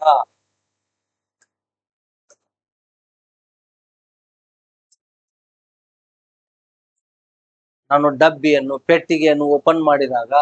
I found old letters. ನನಗೆ ಓಲ್ಡ್ ಲೆಟರ್ಸ್ ಸಿಕ್ವು ಅಂತ ಅರ್ಥ. Okay. I found old letters, main clause. Okay. When the sun rose. Sun ಉದಯಿಸಿದಾಗ. ಇದಕ್ಕೆ ಅರ್ಥ ಇಲ್ಲ ನೋಡ್ರಿ. ಅರ್ಥ ಇಲ್ಲದೆ ಇರುವಂತ ಸೆಂಟೆನ್ಸ್ ನಲ್ಲಿ ವೆನ್ ಇದೆ. ಅದಕ್ಕಿದು ಸಬ್ಆರ್ಡಿನೇಟಿಂಗ್ ಕಂಜಂಕ್ಷನ್ ಇದೆ. Okay. The birds started singing. When the sun rose. ಸೂರ್ಯ ಉದಯಿಸಿದಾಗ ಹಕ್ಕಿಗಳು ಚಿಲಿಪಿಲಿಗುಟ್ಟಲು ಪ್ರಾರಂಭಿಸಿದವು. ಹಕ್ಕಿಗಳು, ಪಕ್ಷಿಗಳು ಏನು ಹಾಡಲು ಪ್ರಾರಂಭಿಸಿದವು ಆ ಅರ್ಥದಲ್ಲಿ. Okay. When the sun rose the bird started singing. When I opened the box I found old letters. ಬಹಳಷ್ಟು ಸೆಂಟೆನ್ಸ್ ಗಳನ್ನ ಕಟ್ಟಿಕೊಳ್ಳಬಹುದು. ವಾಟ್, ಏನು ಅನ್ನುವುದನ್ನು conjunction. Tell me what you are doing here. ನೀನು ಇಲ್ಲಿ ಏನು ಮಾಡುತ್ತಿದ್ದಿ ಎಂದು ನನಗೆ ಹೇಳು. ಏನು ಅಂತ ಬಂತು ನೋಡ್ರಿ ಕನ್ನಡದಲ್ಲಿ. ನೀನು ಇಲ್ಲಿ ನನಗೆ ಏನು ಮಾಡುತ್ತಿದ್ದಿ ಎಂದು ಹೇಳು. ಇದ್ರ ಮೇಲೆ ಕಾನ್ಸಂಟ್ರೇಟ್ ಮಾಡ್ರಿ. ಇದು ಇಲ್ಲಿ ಬರಬಾರ್ದು. ಈಗ ಇಲ್ಲಿ ಬಂದ್ರಂದ್ರೆ ನೀವು ಕ್ವಶನ್ ಮಾಡ್ತಾ ಇದೀರಿ ಅಂತ ಅರ್ಥ ಆಗತ್ತ. Are you.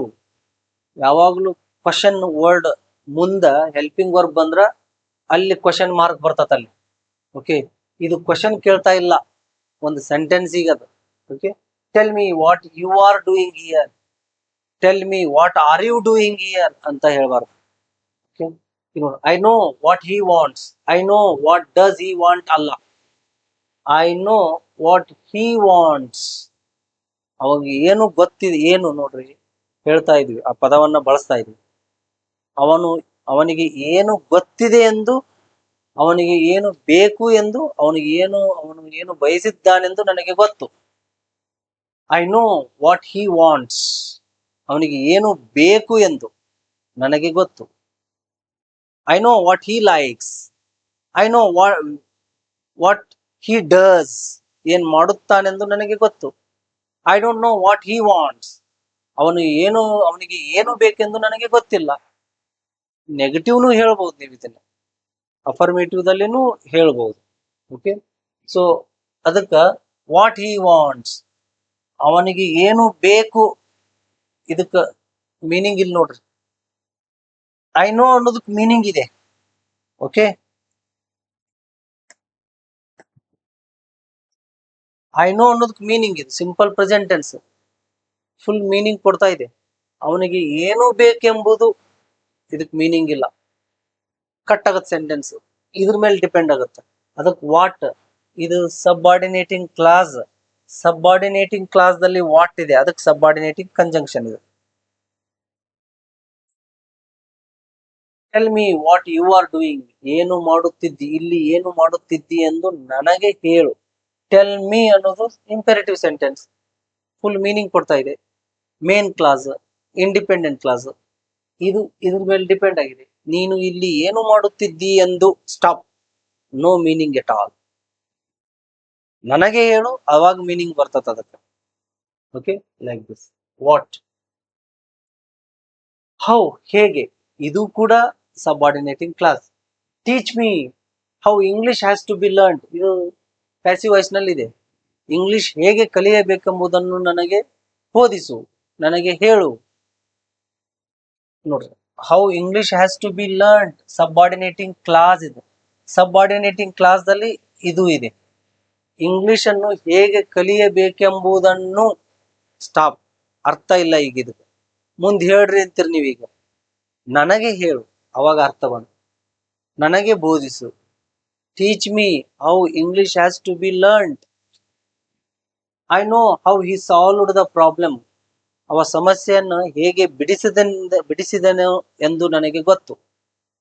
I don't know how he solved the problem, ಅವನು ಸಮಸ್ಯೆಯನ್ನು ಹೇಗೆ ಬಿಡಿಸಿದನೆಂದು ನನಗೆ ಗೊತ್ತಿಲ್ಲ. ಈ ತರ teach me how English has to be learned. I know how he solved the problem. As soon as, ತಕ್ಷಣ, ಕೂಡಲೇ, ತಕ್ಷಣ. Okay, as soon as the bell, ಕೂಡಲೇ ಅಂತಾನೂ ಬರೀಬಹುದು.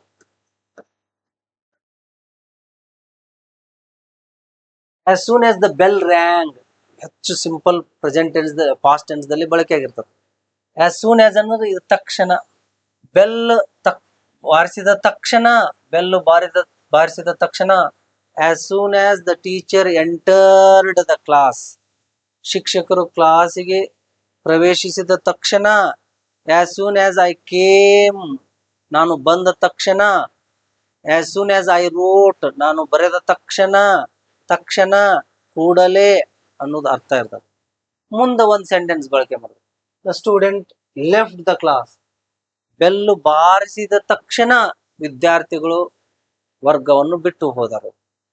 As soon as the teacher entered the class, all the students stood up, ಶಿಕ್ಷಕರು ಏನು ವರ್ಗಕ್ಕೆ ಪ್ರವೇಶಿಸಿದ ತಕ್ಷಣ ವಿದ್ಯಾರ್ಥಿಗಳು ಎದ್ದು ನಿಂತರು. ಎಲ್ಲ ಸ್ಟ್ಯಾಂಡರ್ಡ್ ಎಕ್ಸಾಂಪಲ್, ಹೆಚ್ಚಾನ ಹೆಚ್ಚು ಇವನ್ನೇ ಕೊಡ್ತಿರ್ತಾರ ಈ ಒಂದು ವರ್ಡ್ ಅನ್ನ, ಕಂಜಂಕ್ಷನ್ ಅನ್ನ ಹೇಳುವ. As soon as I reached home, ನಾನು ಮನೆಯನ್ನು ತಲುಪಿದ ತಕ್ಷಣ. ಆಸ್ ಸೂನ್ ಆಸ್ ಅನ್ನೋದು ಒಂದೇ ಕಂಜಂಕ್ಷನ್. ಇಟ್ ಸ್ಟಾರ್ಟೆಡ್ ರೇನಿಂಗ್, ಮಳೆ ಬರಲು ಪ್ರಾರಂಭಿಸಿತು. ಈ ತರ ಐ ರೀಚ್ಡ್ ಟು ಹೋಮ್ ಅಂತ ಹೇಳಬಾರ್ದು. ಹೌಸ್ ಇದ್ರ ಟು ಅಂತ ಹೇಳ್ಬೇಕು ನೀವು, ಹೋಮ್ ಇದ್ರ ಟು ಹೇಳ್ಬಾರ್ದು. I am going home correct, I am going to home wrong, I am going house wrong, I am going to house correct.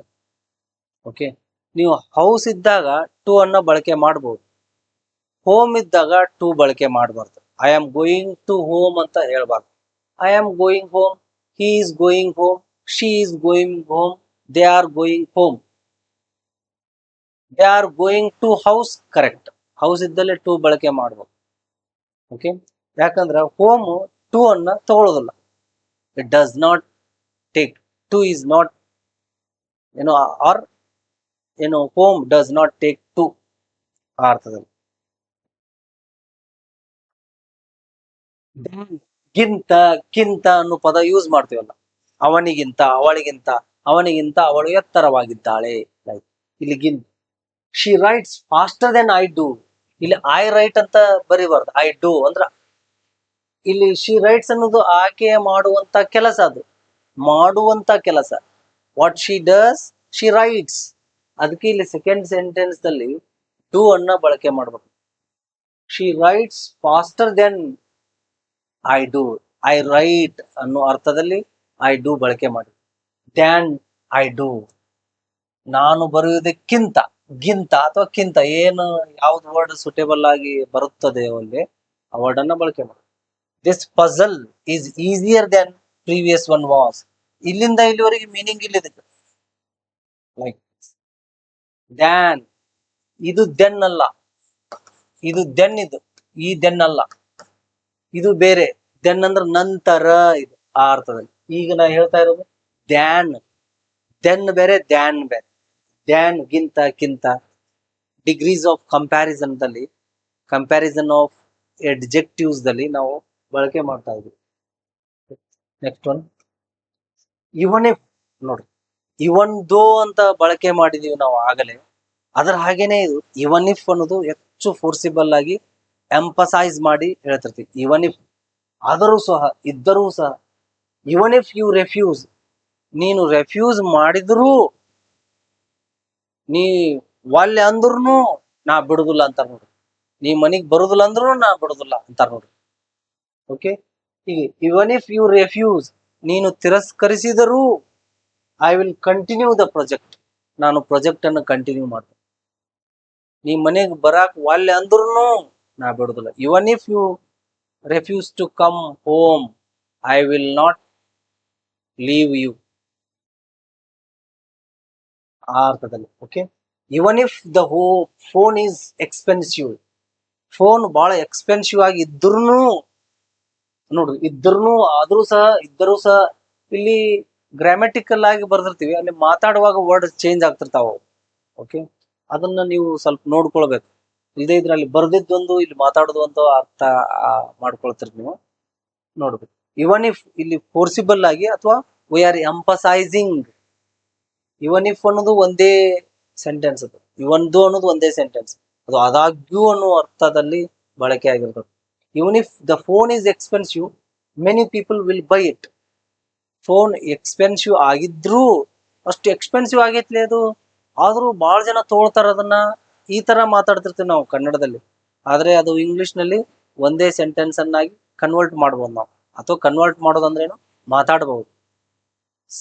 ನೀವು ಹೀಗೆ ಕಂಜಂಕ್ಷನ್ ಅನ್ನು ಯೂಸ್ ಮಾಡಿನೂ ಮಾತಾಡಬಹುದು, ಬೇರೆ ಬೇರೆ ಸೆಂಟೆನ್ಸ್ ಆಗಿನೂ ಮಾತಾಡಬಹುದು. ಅವಾಗ ಕಂಜಂಕ್ಷನ್ ಯೂಸ್ ಆಗುದಿಲ್ಲ ಅಷ್ಟೇ. Like this. ವೆದರ್, ಅಥವಾ ಇಲ್ಲವೇ ಎಂಬುದನ್ನು ಅರ್ಥದಲ್ಲಿ. It expresses doubt also. I do not know whether he received the message. ನನಗ ಅವ ಮೆಸೇಜ್ ರಿಸೀವ್ ಎಂಬುದನ್ನು ಅಂದ್ರೆ ಆ ವಿಷಯವನ್ನು ಅನ್ನೋ ಅರ್ಥದಲ್ಲಿ. ಆ ವಿಷಯವನ್ನು ಅಥವಾ ಆ ವಿಷಯ ನನಗೆ ಗೊತ್ತಿಲ್ಲ. I do not know whether he received the phone. I do not know whether he came home. ಅವ ಮನೆಗೆ ಬಂದಿದ್ದಾನೆಂದು ನನಗೆ ಗೊತ್ತಿಲ್ಲ. She asked whether the train had departed. Train ಬಿಟ್ಟಿತು ಎಂಬುದನ್ನು ನನಗೆ ಕೇಳಿದಳು. ಎಂಬುದನ್ನು ಆ ಅರ್ಥದಲ್ಲಿ ನಾವು ಈ ವೆದರ್ ಅನ್ನ ಬಳಸ್ತಿರ್ತೀವಿ. ಈ ಎಂಬುದನ್ನೇ ವರ್ಡ್ ನಮ್ಮ ಕನ್ನಡ ಸೆಂಟೆನ್ಸ್ ನಲ್ಲಿ ಬಳಕೆ ಆಗ್ತಿರೋದಿಲ್ಲ, ಆ ಅರ್ಥದಲ್ಲಿ ಬಳಕೆ ಮಾಡ್ತಿರ್ತೀವಿ ನಾವು. Okay, so she asked whether the train had departed or left. This is the last one. Who ಅಂತಾನೂ ಸಹಿತ subordinating conjunction. I don't know who has stolen your book. Sorry, yes, book. ನಿನ್ನ ಪುಸ್ತಕವನ್ನು ಯಾರು ಕದ್ದಿದ್ದಾರೆಂದು. ನೋಡಿ, who has stolen your book, ಯಾರು ಕದ್ದಿದ್ದಾರೆಂದು ಇದಕ್ಕೆ ಅರ್ಥ ಇಲ್ಲ. ಯಾರು ಕದ್ದಿದ್ದಾರೆಂದು ಇದು ಸೆಂಟೆನ್ಸ್ ಅಲ್ಲ, ಸಬಾರ್ಡಿನೇಟಿಂಗ್ ಕ್ಲಾಸ್ ಇದು. ಇದಕ್ಕೆ ಅರ್ಥ ಇದೆ ಏನ್ರಿ? ಇಲ್ಲ. ನನಗೆ ಗೊತ್ತಿಲ್ಲ, ಅವಾಗ ಅರ್ಥ ಬರ್ತದ ಅದಕ್ಕೆ. ಈ ಪುಸ್ತಕವನ್ನು ಯಾರು ಕದ್ದಿದ್ದಾರೆಂದು ನನಗೆ ಗೊತ್ತಿಲ್ಲ. ಇದು ಕ್ವಶನ್ ಮಾರ್ಕ್ ಹೂ ಐತೆ ಅಂತ ತಿಳ್ಕೊಂಡು ಕ್ವಶನ್ ಮಾರ್ಕ್ ಬರೀಬಾರ್ದಿಲ್ಲ. ಓಕೆ, ಇದು ಫುಲ್ ಮೀನಿಂಗ್ ಕೊಡ್ತದ ನೋಡ್ರಿ. ಇದು ಮೇನ್ ಕ್ಲಾಸ್, ಇದು ಪ್ರಿನ್ಸಿಪಲ್ ಕ್ಲಾಸ್, ಇಂಡಿಪೆಂಡೆಂಟ್ ಕ್ಲಾಸ್. 3 ಹೆಸರು ಅದಾವ. Who has stolen your book, dependent clause, subordinating clause. ಎರಡು ಹೆಸರು ಅದಾವ. ಇದು ಇದ್ರ ಮೇಲೆ ಡಿಪೆಂಡ್ ಆಗಿದೆ. Okay, I know the girl who sings beautifully. ಯಾರು ಬ್ಯೂಟಿಫುಲ್ ಆಗಿ ಮೆಲೋಡಿಯಸ್ ಆಗಿ ಹಾಡ್ತಾಳೋ ಆ ಹುಡುಗಿ ನನಗೆ ಗೊತ್ತು. Who sings beautifully, like this. Relative pronoun ಆಗೂ ಯೂಸ್ ಆಗುತ್ತೆ ಈಗ ಅದು. ಓಕೆ, ರಿಲೇಟಿವ್ ಪ್ರೊನೌನ್ ಆಗಿನೂ ನಾವು ಯೂಸ್ ಮಾಡ್ಬೋದು ಅದು. Okay, but conjunction, who sings beautifully, subordinating conjunction. Like ಈ ರೀತಿಯಾಗಿ ಈ ಕಾಮನ್ ಸಬಾರ್ಡಿನೇಟಿಂಗ್ ಕಂಜಂಕ್ಷನ್ ಅಂತ ಇವು ಇವುಗಳನ್ನ ನಾವು ಕೇಳ್ತಿರ್ತೀವಿ ಅಥವಾ ಓದ್ತಿರ್ತೀವಿ ಅಥವಾ ನೋಡ್ತಿರ್ತೀವಿ, ಅವುಗಳನ್ನ ಬಳಕೆ ಮಾಡೋದನ್ನ ಕೇಳಿಸ್ಕೊಳ್ತಿರ್ತೀವಿ, ನಾವು ಕೂಡ ಕೆಲವೊಮ್ಮೆ ಯೂಸ್ ಮಾಡ್ತಿರ್ತೀವಿ. ಆದ್ರೆ ಗ್ರಾಮರ್ ಬರ್ತಿರ್ಬೇಕು, ಅವನ್ನ ಯೂಸ್ ಮಾಡುವಾಗ ಕರೆಕ್ಟ್ ಟೆನ್ಸ್ ಅನ್ನ ಹೇಳ್ತಿರ್ಬೇಕು ನಾವು. ಅಂದಾಗ ಅವುಗಳಿಗೆ ಒಂದು ಅರ್ಥ ಬರ್ತದೆ, ಇಲ್ಲದೇ ಇದ್ರೆ ಅರ್ಥ ಇರುವುದಿಲ್ಲ. ಅವುಗಳನ್ನು ಬಳಸಿದಾಗ್ಯೂ ನೀವು ತಪ್ಪು ಮಾತಾಡ್ಬಿಡ್ತೀರಿ. ಅದಕ್ಕೆ ಟೆನ್ಸ್ ಸರಿಯಾಗಿ ಬರ್ಬೇಕಾಗುತ್ತ ಇವುಗಳನ್ನ ಯೂಸ್ ಮಾಡುವಾಗ. ಓಕೆ, ಇದರೊಂದಿಗೆ ನನ್ನ ಇವತ್ತಿನ ಕ್ಲಾಸನ್ನು ಮುಗಿಸ್ತಾ ಇದ್ದೀನಿ. ನಮ್ಮ ವಿಡಿಯೋಸ್ ಲೈಕ್ ಆಗಿದ್ರೆ ಶೇರ್ ಮಾಡ್ರಿ, ಸಬ್ಸ್ಕ್ರೈಬ್ ಮಾಡ್ರಿ. Thank you very much.